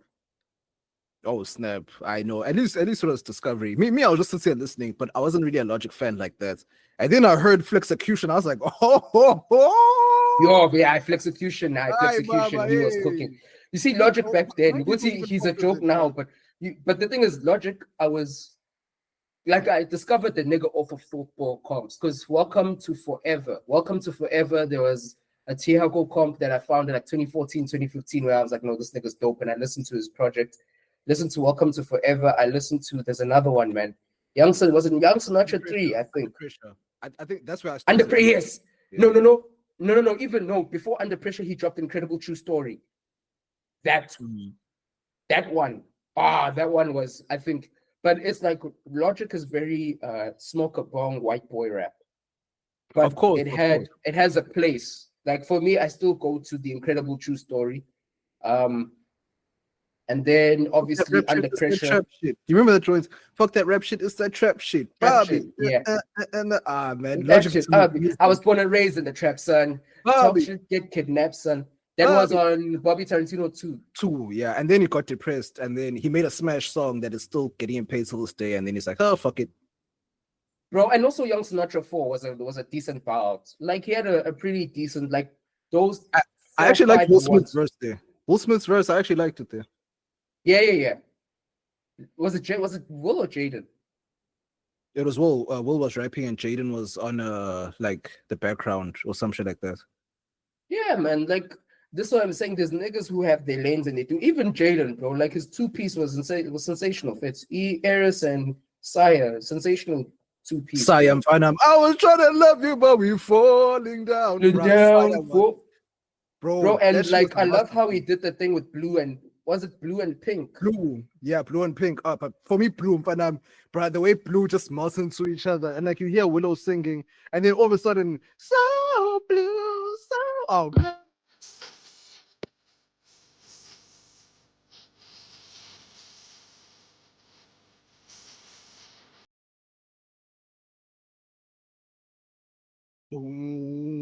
Amazing. Boom. I'm like, oh shit, he's traffic. Man, Jaden, bro, even and what's that joint? Batman and the hits. What are the hits from the album? I'm just an icon living, spending 100 in it. Bruh. Jaden used to make music, and then he turned into a chakra nigga, man. Yeah, so for me, it's like I don't feel too compelled to check out new stuff when the old stuff's still doing it for me. You know what I'm saying? Like, we have a quality issue. We have a quantity. Like quantity is being churned out every now and again, but we have a quality issue. Like a lot of the new stuff doesn't have staying power like the old stuff does. It's being fixed in real time. I won't lie to you. It's being fixed in real time because everyone, like all the people who are just making music just to make music have now been put on the back burner now. Like niggas are being pushed to the back and niggas that are rapping are moving to the front. So from this, I think 2025 niggas are still gonna stumble a little bit, dear legs, and then 2026 more quality will come out. I don't even say what I'm saying from just a purely hip hop standpoint. I also say it from all genres because when I listen to piano, when I listen to deep house, most of the stuff that was great happened between 2016 and 2022. Most of the stuff I listen to is from that era. Like obviously the Kelvins, when they do drop, there'll always be like 4 or 5 songs that are ethereal, that will make me float, bro. Like I'm not even touching any furniture. I'm in mid-air when I listen to that. But other than that, man, I'm not really checking out new stuff. But definitely to answer your question, Oti, what did I feel for this year? Obviously, Tatuyamo Dimu was number 1 from Kelvin Momo. Okay, this is not an order. When I say number 1, I'm just listing them. Obviously, God Will Sort Them Out from the Clips. What's it called? My Dog Tomorrow or Hello Tomorrow, the weekend one. I forgot what the album's called. My Dog Tomorrow. Hurry Up Tomorrow. I know Hurry Up Tomorrow. Yes, that's one. Sexy Songs for You is another one. And then is there something else that I missed? I think, that is it for me for this year. For me, this year, it's Larry June, 2 Chainz, and The Alchemist. Life is Beautiful, amazing hip-hop album. Hurry Up Tomorrow, of course, The Weeknd. Wham! By Lil Baby. Trap excellence. I love that shit that's there. The song with Thug and Future's a hit, but because of how hip-hop is now, no one cares. Lord Cares, the R&B chick, South African colored chick. I fuck with her projects, even though the person I don't fuck with them anymore. Triple S for You. I fuck with that. I still listen to that shit. And then there's Heels Have Eyes, West Side Gun, that EP. I fuck with that. And then Coco Jones, Why Not More? Of course, R&B type shit where you have to be with a hun, of course, to listen. Yeah. And then Dino, Jazz Symphony, Kelvin Momo. I found it. Sorry, I found it. Live, whatever. Live, Live. Lost in Euphoria. That's a nice 5-piece. Nice 5-piece. A little bit of a trap singing thing that he's doing there. I like that vibe that he's brought there. Another nigga that I've been listening to. The thing that he dropped this year was good, not great. But the Indian guy, Aaron Shah. No, not at all. Nah, it's an Indian rap. He's not a rapper. He's like a trap, dark R&B. He's an artist type of thing. That's how they call themselves. If they can't sing or rap, but they still a musician. No, he can sing. That nigga can sing. That nigga can sing. If there's one thing, he can sing. Yeah. So it's like Dr. R&B type shit. Yeah, it's dog. It's like an Indian weekend. Trap soul. Yeah. Yeah. But imagine now listening to an Indian. That's crazy. Hey, but I watch Rodrigo, so damn.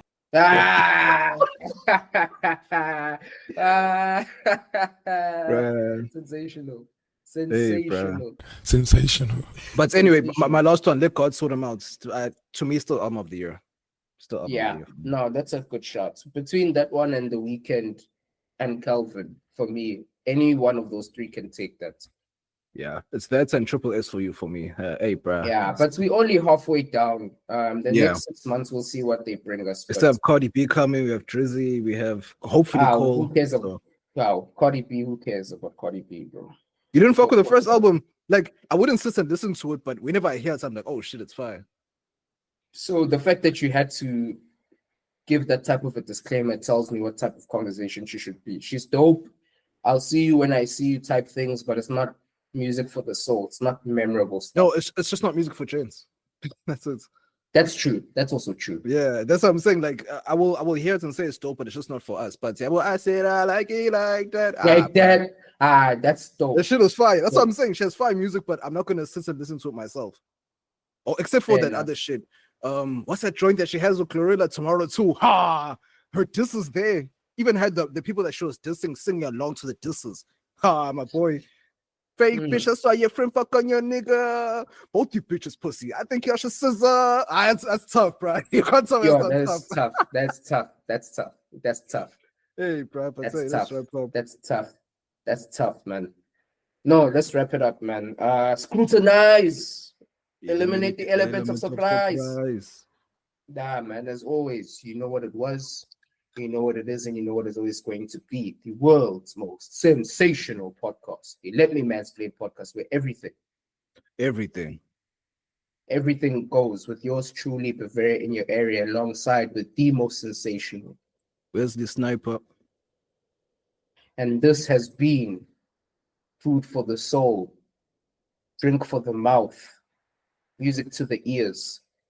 And one up your hole. I mean, what the fuck? Every time I come over here, you always gotta take me through this homosexual rigmarole, man, with your terminology, man. What the fuck is wrong with you, man? Yo, hey. I was completing the rhyme scheme. All right, fair enough. But one thing that isn't fair enough and is more than fair, it's more than sensational and is more than vibrational, that catches you at an ethereal level so high that it's an astral projection, out-of-body experience, has been the Let Me Mansplain Podcast, where everything sensational goes just as long as you can explain it. Mansplain. We out. Mansplain. Yo, shit. Even messed up the dismount. But we still landed on 2 legs, man. Yeah, man. You'll skip Uncle Ruckus. Yeah, your knees shook a little bit, but yeah, that's about it. It's about it, man. It's about it. It's always gents and ladies, because we know that some ladies listen who like to get sensational. We will catch you next week. We out. We gone.